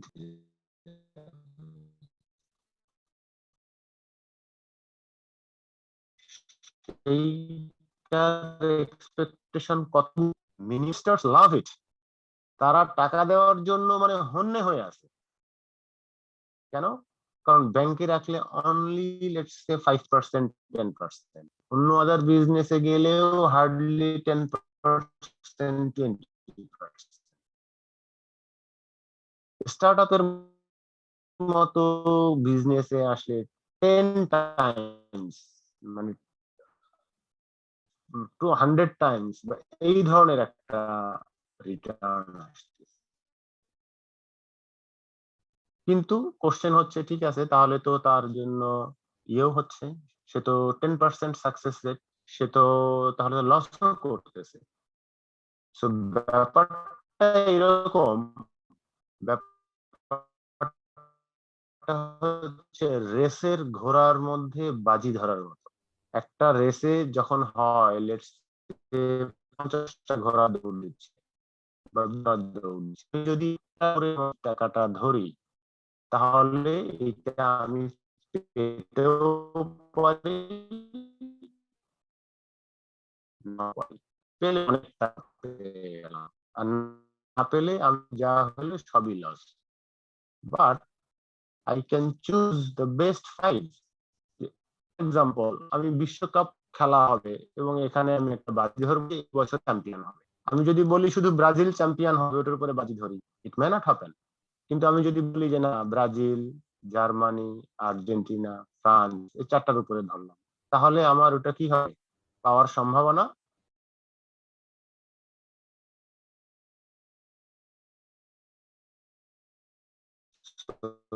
basically they are looking for the strong founder, those who have capability and capacity. তো এইখানে আমাদের কি হচ্ছে, হাউ টু স্টার্ট। তাহলে আমি তো এখানে গেলাম, আমরা বললাম এই ফান্ড নেব, এইভাবে নিতে প্রফিটেবল হচ্ছে। Now look at the Uber side. Uber is doing the same thing. তারা একটা ফান্ডিং নিয়েছে, কিছু কাস্টমার কিছু জায়গায় আসছে, নেক্সট লেভেলে ফান্ডিং নিচ্ছে, এটা আসছে, পরে বলতেছে আচ্ছা আমি আমেরিকায় না, আমি ইউরোপে নিয়ে যাব, আমার আরো টাকা লাগবে, ইউরোপে না বাংলাদেশে নিয়ে আসবো, আরো টাকা লাগবে। So they are getting money from investors and keep continuing. But the report is very grim. 2016 সালে তার গ্রিনটা হচ্ছে রেভিনিউ, মানে কত টাকা সে পেয়েছে, gross booking let's say $19.2 billion booking হয়েছে। তার মানে আমি 500 টাকা দিচ্ছি গাড়িকে, এটা হচ্ছে বুকিং মানি, কিন্তু 500 টাকার মধ্যে উবার পাচ্ছে লেটস সে 10% করে 50 টাকা। সেই 50 টাকা হচ্ছে 3.8 বিলিয়ন। কিন্তু উবারের অপারেটিং কস্ট আছে, সিস্টেম ডেভেলপমেন্ট সব মিলায় ওই বছরে তার লস 3 বিলিয়ন। 2017 সালে, 18 সালে, 19 সালে তার লস আরো বাড়তেছে। So that's one cycle. তার মানে উবারে যারা প্রথমে ইনভেস্ট করেছে তারা সেকেন্ড রাউন্ডে এসে, থার্ড রাউন্ডে এসে টাকা নিয়ে চলে গেছে। সো আমরা বলি লেট কামার অফ ইনভেস্টরস, যারা লেটার স্টেজে আসছে, they are not able to making money out of it. এখন কেন হচ্ছে এটা? কারণ Uber is competing with the taxi, existing taxi driver. Existing taxi driver let's say 500 টাকায় সে সার্ভিসটা দিচ্ছে উবারের, এবং এটা অপটিমাম আমার ইয়েতে। এখন 500 টাকার কমে তো আমি দিতে পারবো না, আমি একটা সার্ভিস দিচ্ছি, 550 টাকা আমাকে দিতে হবে। ওই যে আগের মতো কাস্টমার ভ্যালু, আমি তো কস্ট কমাইতে পারলাম না, রাদার আমি কিছু কনভিনিয়েন্স দিচ্ছি। ঢাকা শহরের মতো জায়গায় আমি অ্যাপ দিলে সাথে সাথে আমি গাড়ি পাচ্ছি। As a customer I am happy to pay 50 টাকা মোর। কিন্তু যে এখানে আমি একটা কল করলে উইদিন 5 মিনিটস এর মধ্যে ট্যাক্সি চলে আসতেছে, probably Uber will not make business out of it, কারণ it is going value adding, I mean আরো কস্ট দিচ্ছে। তার মানে বিজনেস কে ওই যে ভেরি সিম্পল এবং আগের ফর্মুলা, আমাকে এক্সিস্টিং মার্কেটে যদি আমাকে ডিসরাপ্ট করতে হয়, I need to do something যেন আমার কাস্টমার ভ্যালু বাড়ে। I have to reduce cost or give benefit. এবং রিডিউস কস্ট মানেই হচ্ছে আমার ইনোভেশনের কাজটাই হচ্ছে ওই জায়গায় আমাকে কস্ট রিডাকশন হেল্প করবে। Initially it is fine, but Uber is not innovating anymore, if I say this thing. Only thing হয়তো বা ডাটা অ্যানালিটিক্স করে কিছু জিনিস এফিসিয়েন্সি করতে পারে, বাট এর পরে আর সে করতে পারতেছে না। No more innovation is, but the initial idea was that, যে না, ও হয়তো রোবো ট্যাক্সি, সে যদি ট্যাক্সি ড্রাইভারকে রিপ্লেস করতে পারে অটোমেটেড কার দিয়ে, then it will go to profitable business. কিন্তু অটোমেটেড কার নেই। তার মানে শুধু আমার এই সাবসিডি বেসড যদি আমি স্টার্টআপ দেই, আমার যদি ওইখানে বিজনেসের বেসিক ফর্মুলা কস্ট কাটিং এবং মেকিং প্রফিটেবিলিটি না থাকে, দেন ইট উইল বি এ মানে second thought we need to give it.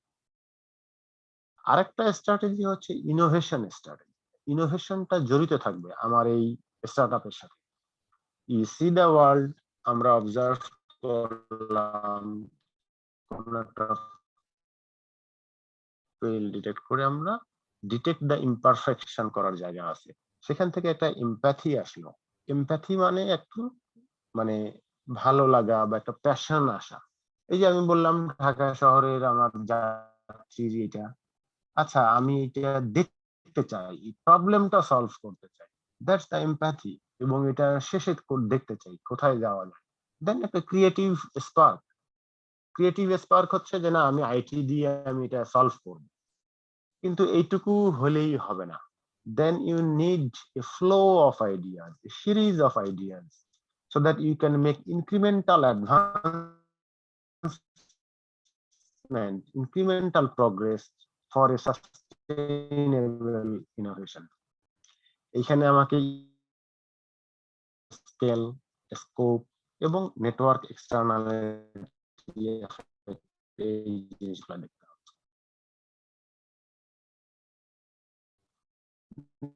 Netflix সে আগের স্লাইডে ও কিন্তু শুরু করেছে launch as a mail based, ওখান থেকে নিয়ে যাচ্ছে, নিয়ে আমি সরাসরি পাঠাতে নিয়ে আসতেছি, তাই না? এরপরে সে চলে গেছে স্ট্রিমিং সার্ভিসেসে, ওটাও যেন আমরা প্রফিট মেক করতেছে, কিছু কিছু টেকনোলজি বাড়তেছে। আমি যদি এইটাকে চোখে না দেখি তাহলে I will be out of business, somebody will do it, so I have to enter this game also. এটাকে আমরা বলি ক্রিয়েটিভ ডিস্ট্রাকশন। তার মানে আমাকে এমন ক্রিয়েটিভ হতে হবে, আমাকে অন্যের বিজনেস তো ডিস্ট্রয় হবেই, আমার নিজের বিজনেসও ডিস্ট্রয় করতে হবে continuously I have to innovate new things, new ideas. Then economies of scale. আমি ইউএস এর মার্কেটে নেটফ্লিক্স আছে, আমি বাইরের মার্কেটে আমি নিয়ে গেলাম, more customers, more content is coming, এই স্কেলেবিলিটির কথা চিন্তা করতে হবে। ইকোনমিজ অফ স্কোপ, আমি শুধু আমার মুভি ভিডিও করতেছি না, আমি আমার নিজস্ব প্রোগ্রাম তৈরি করতেছি, অরিজিনাল ব্রাঞ্চ। আমার গেমিং ইন্ডাস্ট্রি বুম আপ করতেছে, সেটাকেও আমি নিয়ে আসতেছি। তার মানে একই টেকনোলজি ইউজ করে I am bringing different market, different products. That's why আমরা বলছিলাম সিরিজ সিতে যে already well established business, series সিতে যে নতুন প্রোডাক্ট, নতুন নতুন জিনিস নিয়ে আসতেছে এক্সপানশন। এটা হয়তো সিরিজ বি এর জন্য লাগবে, যে আমি অলরেডি একটা series seed funding series A নিয়ে I have proof that consent করতে যাচ্ছি, আই নিড মোর মানি। তো এই জায়গাটায় ইনোভেটরস ডিলেমা ইট হিয়ার। আমি যদি বলি এখানে এখন ওই নেটফ্লিক্স আর ব্লকবাস্টারের এক্সাম্পল দেই, ব্লকবাস্টার এখানে sustainable, it was generating huge profit, কিন্তু ভিডিও স্ট্রিমিং অনলাইন আসতেছে, এটা সেটা, they did not care about it, they did not look into it. এবং এটা এখনো দেখা যাচ্ছে, চেষ্টা হচ্ছে, কিন্তু এটা কাজ করবে না বোধহয়। হ্যাঁ, কিন্তু ওরা আস্তে আস্তে আস্তে আস্তে আগাচ্ছে, আগাইতে আগাইতে এমন পর্যায়ে গেছে যে এই জায়গায় থেকে শেয়ার নাই, আউট, তার old technology is not there. এটাকে আমরা বলি কোডাক মোমেন্ট। একটা সময় ক্যামেরায় কোডাক বলতেই বুঝতে মানে হিউজ মার্কেট শেয়ার, ফিল্ম বা এটা সেটা, কিন্তু digital camera is coming, that time nobody cared about it. কত পিক্সেল, এটা ভালো ছবি আসে না, লোকজনের কাছে ডিজিটাল ডিভাইস টেকনোলজি ভালো না, but something it is below here. If Kodak or your business doesn't look into this thing, invariably at some point you will be out. এটা শুধু, তার মানে আমাকে বিগার পিকচারটা দেখতে হবে। আমি শুধু আমার বিজনেস এখন শুরু করলাম and eureka I got it, no, you have to constantly innovate and destroy your own business. So the startup recipe is the empathy should be there. Startup দিব কেন? To earn a lot of money, to be a big businessman? No, empathetic to solve a problem. You have to have a vision, না আমি এই প্রবলেমটা solve করবো, এই vision, সেটা believe করতে হবে। দেন ইউ রান, কনস্ট্যান্ট রিইনভেনশন করতে হবে, যেটা একটু আগে বললাম, এবং স্কেল আপ করতে হবে। এখানে thewaves.org একটা সুন্দর ওয়েবসাইট আছে, আমাদের জামান স্যার, আমাদের নর্থ সাউথের, he write policies and basically the content is from here, study of this. Now let's talk about why engineers should be entrepreneur. এটা একটা জাস্ট একটা rough graph, it's not accurate. আমি যদি জবে ঢুকি, এই স্যালারি উইল বি ইনক্রিজিং, এবং একটা সার্টেন পর্যায়ে যে that's the certain. But if you start a business entrepreneur, very hard, but at some point it will go up. Okay, so business again, টাকা আর্নের জন্য না, rather solve the problem. Engineers should be, or science people should be entrepreneurial. কেন? Because it's the most valuable attribute যেটা একটা engineer এবং তার যদি business mind থাকে। টাকা আর্নিং এর জন্য না, আমি বলতেছি একজন ইঞ্জিনিয়ারই কেবল বুঝতে পারে যে না, এই প্রবলেমটা আমি সলভ করতে পারি, একটা ইঞ্জিনিয়ারিং সলিউশন দিতে পারি, এবং এটা দিলে আমার একটা সোসাইটির এই প্রবলেম সলভ হবে, সার্ভিস পাবে, এটার মানে কি ইজিয়ার হবে, ইকোনমিক অ্যাক্টিভিটি হবে এন্ড সো অন। এলন মাস্কের কথা যদি বলি, they are physics people, engineer cum people. Look at Microsoft, Bill Gates, hardcore programmer first, but they have the business mind. Boom. So engineers are better entrepreneurs. Yes, in some sense, because engineers have the skills already. I am saying already you have some skills. যেটাতে you will be the champions. You have innovative skill. কোনো একটা কিছু innovate করতে পারবো, যেটা আমার সোশ্যোলজির লোক, বিজনেসের লোক করতে পারবে না। Technical skill আছে, I can build the product. I can build the product. So only thing I need to go to marketing and selling this thing. Problem solving skill আছে আমাদের, right? Resilience skill আছে। Resilience means হচ্ছে যে আমরা কোনো কিছু হাল ছেড়ে দেই না। আমি একটা অঙ্ক পারি না, so I do it 1 time, 2 times, 3 times, then I get the answer. Then, so that is there. We do not quit unless we are successful. এবং one trait for a successful entrepreneurs is to never quit. They face challenges and persevere. ইঞ্জিনিয়ারদের মধ্যে এইটা আছে already, কিন্তু তারপরেও fail আসে না কেন? কারণ ওই যে আমি যেটা ফেল করতেছি, এটা করতেছি, এটা আমার ঘরের ভিতরে, nobody knows it how much effort I am giving. ওকে, কিন্তু বিজনেসে যখন আসবো তখন আমার এই ফেইলিয়ারটা লোকে দেখবে, সেইটা নেয়ার জন্য আমরা প্রস্তুত। ইঞ্জিনিয়ার্স আর সায়েন্সেস যারা খুব ভালো ভালো ইউনিভার্সিটিতে আছে, সবাই জিপিএ A+, গোল্ডেন A+, ক্লাসের ফার্স্ট বয়, সেকেন্ড বয়, হ্যাঁ, বুয়েটে স্পেশালি যারা গেছে, রুয়েটে গেছে বা অন্যান্য ইঞ্জিনিয়ারিং এ, they are the toppers, they can not take failures. কিন্তু বিজনেসে failure is a must. In your life failure is also there, but that is inside home, no people knows it. Just এই ডিলেমাটা আমাদেরকে ভাঙতে হবে। এবং fear of failure basically 42% একটা স্টাডিতে আসছে, 42%, half of the young entrepreneurs, they don't want to come business. Okay, যত age আসে বেশি হয় তখন সে আরো ফেইলিয়ার দেয়। So it's all about mismatch of personality attributes. The reason one, engineers are risk adverse, entrepreneurs are risk takers.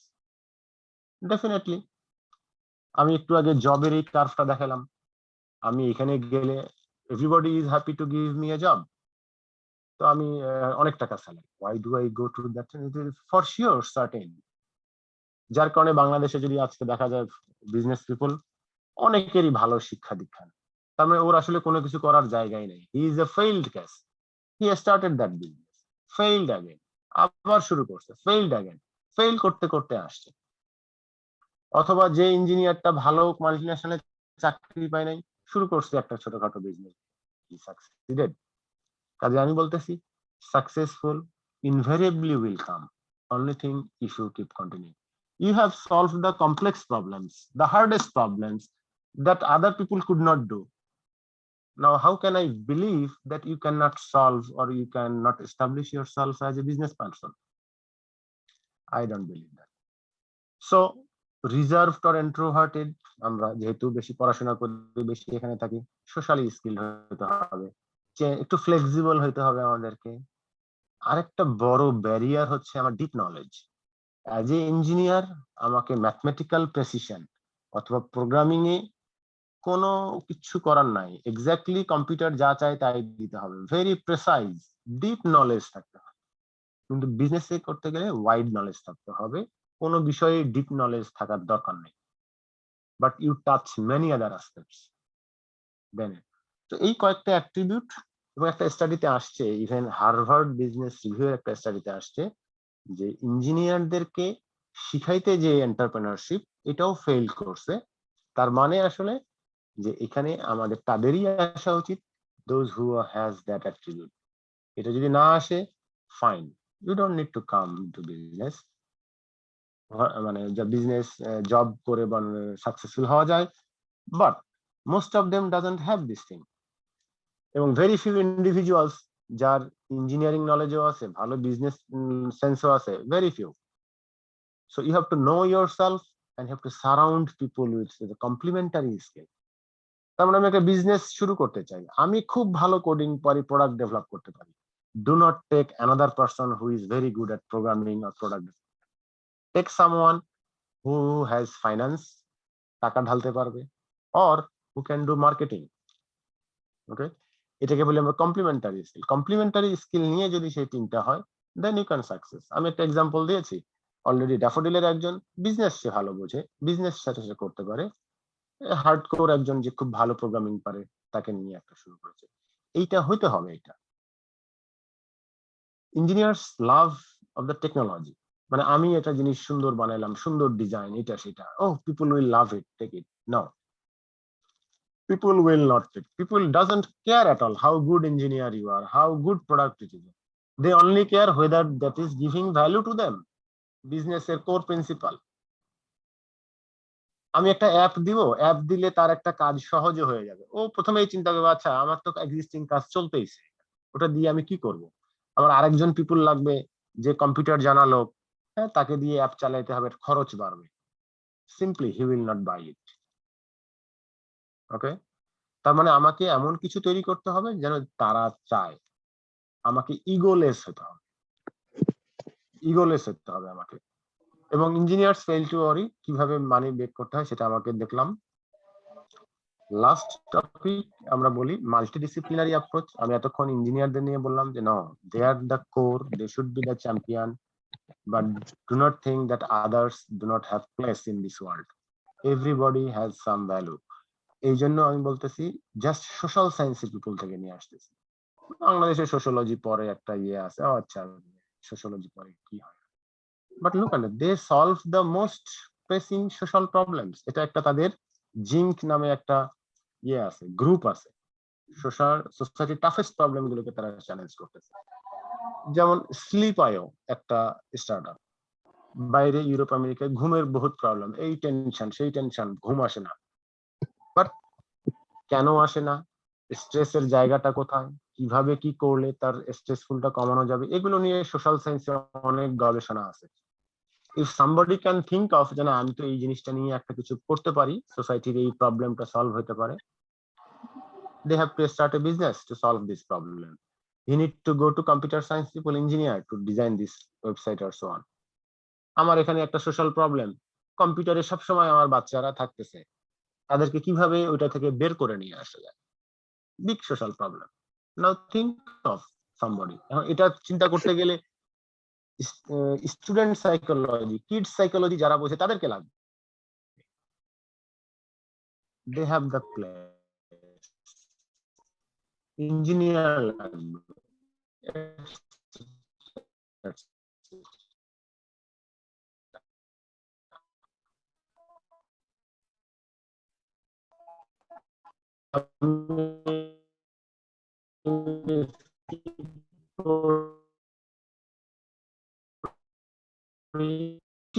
করতে চাই, আমি আর জানি আর সঙ্গে কথা বলতে হবে, এগ্রি ইউনিভার্সিটির সাথে কথা বলতে হবে, যে ওইটা ডোমেইন নলেজ, আমাকে কথা বলতে হবে যে বিজনেসটা বুঝবে, কিভাবে প্রফিট কোড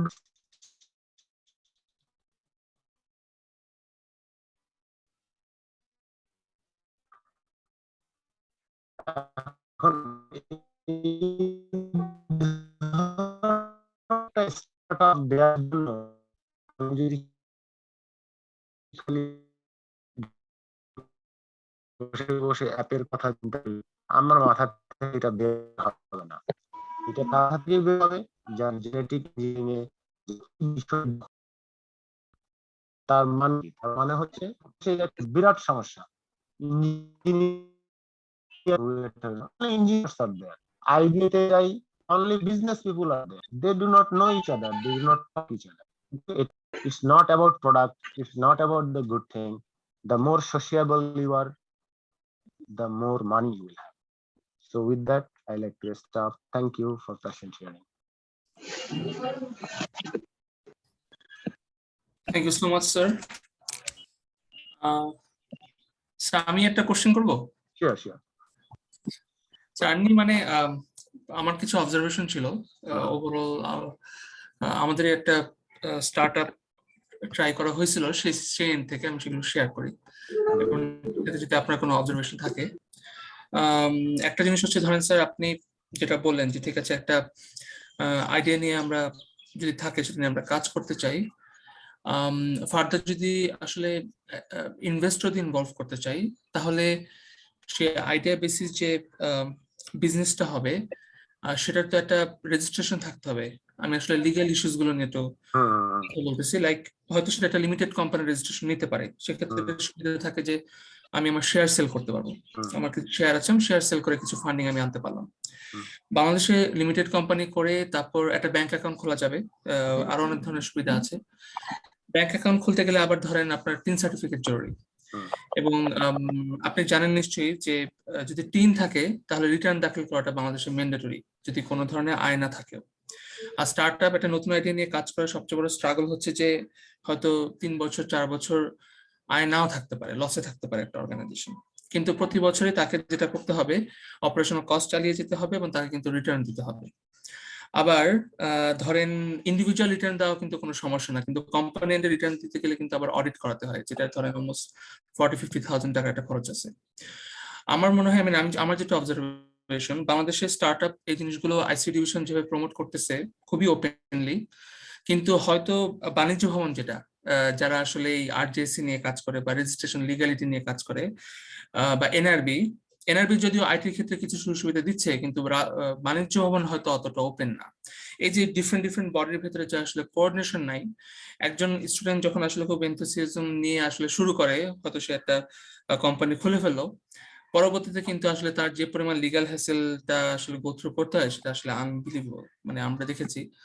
এবং ওভারঅল সবকিছু নিয়ে এখানে এমন কিছু রুলস এন্ড রেগুলেশন আছে যেগুলো আসলে খুব স্টার্ট আপ বান্ধব না। যদিও মানে মনে হয় ব্যাপারগুলো খুব ইন্সপায়ারিং, এবং হ্যাঁ শুরু করলেই হয়তো সাকসেস হইতে পারে, ফেলিয়ারও হইতে পারে, কিন্তু ওভারঅল অনেক ধরনের স্ট্রাগল আছে, যে স্ট্রাগল গুলো আসলে ওই স্টার্ট আপ যারা করতেছে তাদের হাতে না, এটা হচ্ছে সরকারি ভাবে ওই প্রতিবন্ধকতা গুলো আর কি তৈরি। সো এগুলো নিয়ে যদি আপনার কোনো সাজেশন থাকে, কারণ আমার মনে হয় যারা এখানে আসলে মানে ইন্সপায়ার্ড হয়ে একটা স্টার্ট আপ করতে যাবে, তাদের আসলে লিগাল ইস্যুস গুলো সম্পর্কে খুব ভালো আইডিয়া থাকা উচিত, বিশেষ করে tax and VAT and other registration issues, এখানে অনেক ধরনের ব্যাপার আছে। আর সেকেন্ড হচ্ছে স্যার, আপনি আরেকটা জিনিস বললেন যে স্টার্ট আপ এটা অনেকটা ওই যে জুয়া খেলার মতো। এটা আমি আসলে 100% এগ্রি করি। এখানে ওই যে হাইলি রিস্ক নিচ্ছে, হয়তো হাইলি একটা প্রফিট চলে আসতে পারে, নাও আসতে পারে। কিন্তু এই কনসেপ্টটাই হয়তো একটু ডিফারেন্ট ভাবে ডক্টর মোহাম্মদ ইউনূস ট্রাই করতেছেন, সোশ্যাল বিজনেস, যেখানে যারা আসলে ফাইন্যান্সিং করে তারা আর ওভাবে মানে প্রফিট তুলে নেয় না, তারা বেসিক্যালি ফাইন্যান্সিং করতেছে যাতে এটা একটা সোশ্যাল বিজনেস হয়। আমি যতটুকু বুঝেছি, আমি তো অনেক ছোট সেই এন্ড থেকে, তো সেই ক্ষেত্রে আপনি আপনার কোনো আইডিয়া মানে সাজেশন আছে কিনা in terms of social business? G sir, এটাই আমার এন্ড থেকে কিছু অবজারভেশন ছিল, এই অনুযায়ী যদি আপনার কিছু শেয়ার করা থাকে। জি, thank you for this two question. একটা হচ্ছে লিগ্যাল ইস্যুস, যেটা মানে প্রথম কথা হচ্ছে এটা, হ্যাঁ বাংলাদেশে যে সমস্যাগুলো আছে এগুলো ভিতর থেকেই করতে হবে।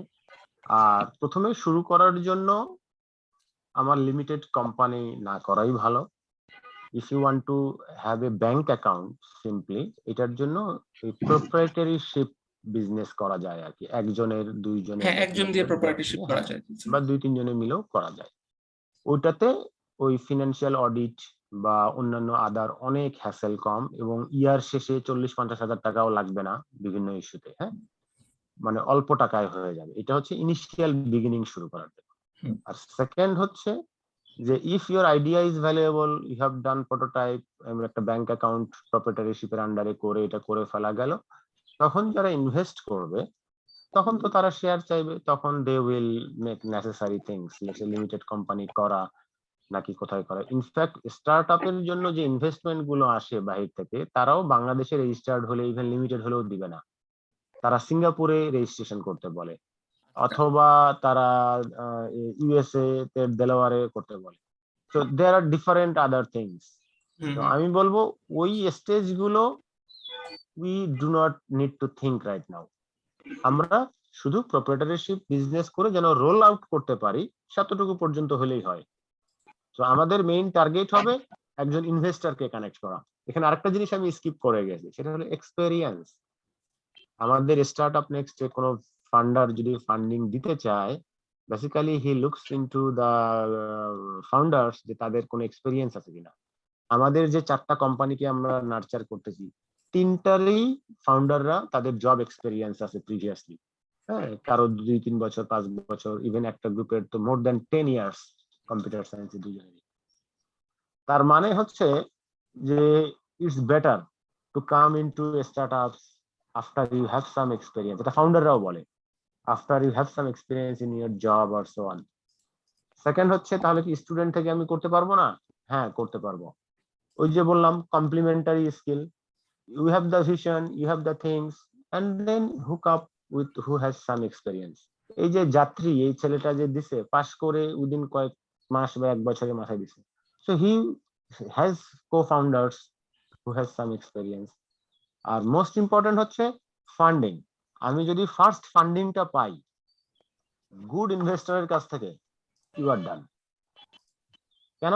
কারণ then investor will guide you, investor will tell you যে আচ্ছা এটা কি লিমিটেড করতে হবে নাকি সিঙ্গাপুরে করতে হবে, এটা কিভাবে কি করতে হবে, লিগাল ইস্যুস। আর যে চ্যালেঞ্জের কথা আমরা বলতেছি, yes, that is the challenge in the business. Business ওয়ার্ল্ডটা এত সহজ না। হ্যাঁ, মানে ওই চ্যালেঞ্জ গুলো নিতে হবে। আর সেকেন্ড হচ্ছে সোশ্যাল বিজনেসের, যেটা সোশ্যাল বিজনেসের ক্ষেত্রে এখানে একটু থাকে, সেটা হচ্ছে যে ইয়েস, ওরা শুধু যে টাকাটা ইনভেস্ট করে, লেটস সে আমার একটা বিজনেস দিতে 50 লাখ টাকা লাগবে, সে 50 লাখ টাকা দিয়ে দিবে, দিয়ে ওইটা যখন রান করবে তখন সে 50 লাখ টাকা উঠাই নিয়ে যাবে, তাই না? এটাই মডেল। জি কিন্তু স্যার, সে কোনো প্রফিট বা এটা প্রফিট নেবে না আর কি। ওটা নন তো প্রফিটের মতো, বাট নন আবার প্রফিটেবল, profit না। কিন্তু এটা different mindset. But mindset. most of the people are not that minded, they look for profit, ঠিক আছে? তো যার কারণে startup is not A social business. এখানে লোকজন, এখানে আর পুরাটাই উল্টাটা। সোশ্যাল বিজনেসে কাইন্ড অফ ফিলান্থ্রপি, আমি দিয়ে দিচ্ছি, প্রফিট নিব না। আর স্টার্টআপে যারা ইনভেস্ট করতেছে তারা 100 ডিগ্রি অপোজিট, 180 ডিগ্রি। তার মানে তারা বলতেছে how much I can make profit, how much more. তার মানে সে বলতেছে যে এই স্টার্টআপে দিলে আমি 10x টাইম রিটার্ন পাবো, ওই স্টার্টআপে দিলে আমি 100x টাইম রিটার্ন পাবো। ও কিন্তু ইনভেস্ট করবে 100x টাইমটা। কাজে it's different thing, different game. আর একটা হচ্ছে ওখানে 50 লাখ টাকা দিয়ে সে কিন্তু উঠাই নিয়ে যাবে, এখানে সে যে টাকাটা দিচ্ছে এই টাকাটা বিজনেসের কাজে ইউজ হবে। He will not take that money out, he will take equity, অন্য ফর্মে সে এটা নিয়ে যাবে আর কি। আমি জানি না আমার কোশ্চেনের কি আনসার দিতে পারলাম কিনা। Thank you sir. আপনি এটাও আপনি একদম রাইটলি টাচ করছেন। মানে বেসিক্যালি যেটা স্যার বলার চেষ্টা করছেন যে মাস মার্কেটটাকে যদি ধরতে হয় তাহলে আসলে ওই ভেঞ্চার ক্যাপিটালিস্টদের উপরই নির্ভর করতে হবে। রাইট। সোশ্যাল বিজনেসের লোক তো খুব কম, মানে এইটা দেওয়ার মতো লোক খুব কম, কিন্তু ভেঞ্চার ক্যাপিটালিস্টের সংখ্যা অনেক বেশি। তো সেইটাকে কেন্দ্র করেই স্যার আসলে ওই প্র্যাকটিক্যাল গাইডলাইন গুলি দেওয়ার চেষ্টা করছেন যে কি আসলে করা উচিত। এবং ভেঞ্চার ক্যাপিটালের কাছ থেকে ফান্ডিং না পেলে এটা সাকসেস হওয়াটাও খুব ডিফিকাল্ট। এক্স্যাক্টলি। আচ্ছা, আরেকটা ব্যাপার হচ্ছে ভেঞ্চার ক্যাপিটালিস্টরা বাংলাদেশে যতগুলো ভেঞ্চার ক্যাপিটাল আসতেছে, লেটস সে গত বছর যদি ফর রাফলি $425 মিলিয়ন আসছে, কথার কথা, তার মধ্যে দেখা যাবে মাত্র $25 মিলিয়ন বাংলাদেশি ইনভেস্টররা দিয়েছে, বাকি 400 আসছে বাইরে থেকে। তার মানে কি? তার মানে হচ্ছে ফাউন্ডারদেরকেও ওরকম হতে হবে, সো দ্যাট যে তাদের সামনে পিচ করতে পারে, ওই স্ট্যান্ডার্ডে তাকে কথা বলতে হবে, ওই স্ট্যান্ডার্ডের পিচ ডেক হতে হবে। এটার জন্য the best way to join some accelerator program. এটা নর্থ সাউথ হতে পারে, জিপি অ্যাক্সেলারেটর হতে পারে, অন্যান্য যে অ্যাক্সেলারেটর গুলো আছে সেগুলো হতে পারে। আমাদের কি অডিয়েন্সদের কাছ থেকে আর কোনো কোশ্চেন আছে?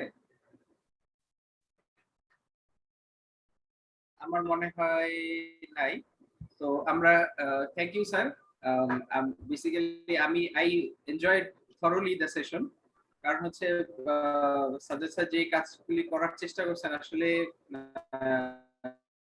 স্টার্টআপ সম্পর্কে কমপ্লিটলি ভেঙে এটা আসলে কি কম্প্রিহেন্সিভ আইডিয়া দেওয়ার চেষ্টা হচ্ছে গিয়ে যে স্টার্টআপ দেওয়াটা কঠিনও না সহজ না, কিন্তু যেটা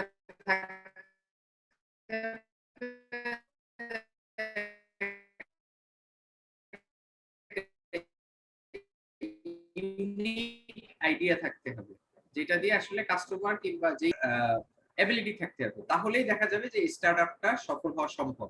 এবং স্যার পরে যেটা বললেন যে হয়তো একেবারে স্টুডেন্ট অবস্থা থেকে স্টার্ট আপ করতে গেলে যে প্রবলেমগুলির সম্মুখীন হতে হয় সেটা হচ্ছে গিয়ে ইনএক্সপেরিয়েন্স অথবা রুলস এবং রেগুলেশন গুলি না জানা। So do a startup. So with that note, thank you sir, it was a very enlightening talk. এবং আমরা ভবিষ্যতে চেষ্টা করব আপনার এই জ্ঞান, এই উইজডমটাকে আরেকটু স্প্রেড করার জন্য, আর নিশ্চয়ই আপনি আমাদেরকে ইনশাআল্লাহ সহায়তা করবেন। স্যার আপনার কোনো লাস্ট ওয়ার্ড যদি থেকে থাকে তাহলে with that note we will conclude. জি, thank you for arranging this thing. ইনশাল্লাহ আমিও এটা একটু বেশি বেশি বলতে চাই আর কি, স্পেশালি আমাদের ইউনিভার্সিটির রোলগুলো কেমন হবে, ইন্ডাস্ট্রির রোলগুলো কেমন হবে। আমরা কিন্তু এখন বাংলাদেশে যেটা আছে এটা হচ্ছে সাবসিডি বেসড স্টার্টআপ ইকোসিস্টেম। তার মানে আমি টাকা দিচ্ছি, ইনভেস্টরদের টাকা নিয়ে বার্ন করছি, মোর কাস্টমার নিয়ে আসতেছি, মোর হচ্ছে, কিন্তু হয়তো বা প্রফিটেবল না, বা ওইখানে ইনোভেশনটা হচ্ছে না, নেক্সট স্টেজে যাচ্ছে না, নেক্সট স্টেজে। এটার জন্য আমার ইউনিভার্সিটিকে এনগেজ করতে হবে, এটার জন্য আমার ইন্ডাস্ট্রিকে এনগেজ করতে, ওই গ্যাপ গুলো নিয়ে আমাদের আলোচনা করতে হবে, তাহলেই কেবল সাস্টেইনেবল স্টার্টআপ ইকোসিস্টেম তৈরি হবে। Thank you again, thank you everyone যারা জয়েন করেছে। Thank you sir. With that note আমরা আজকে সেশনটা কনক্লুড করছি। Thank you everybody for joining.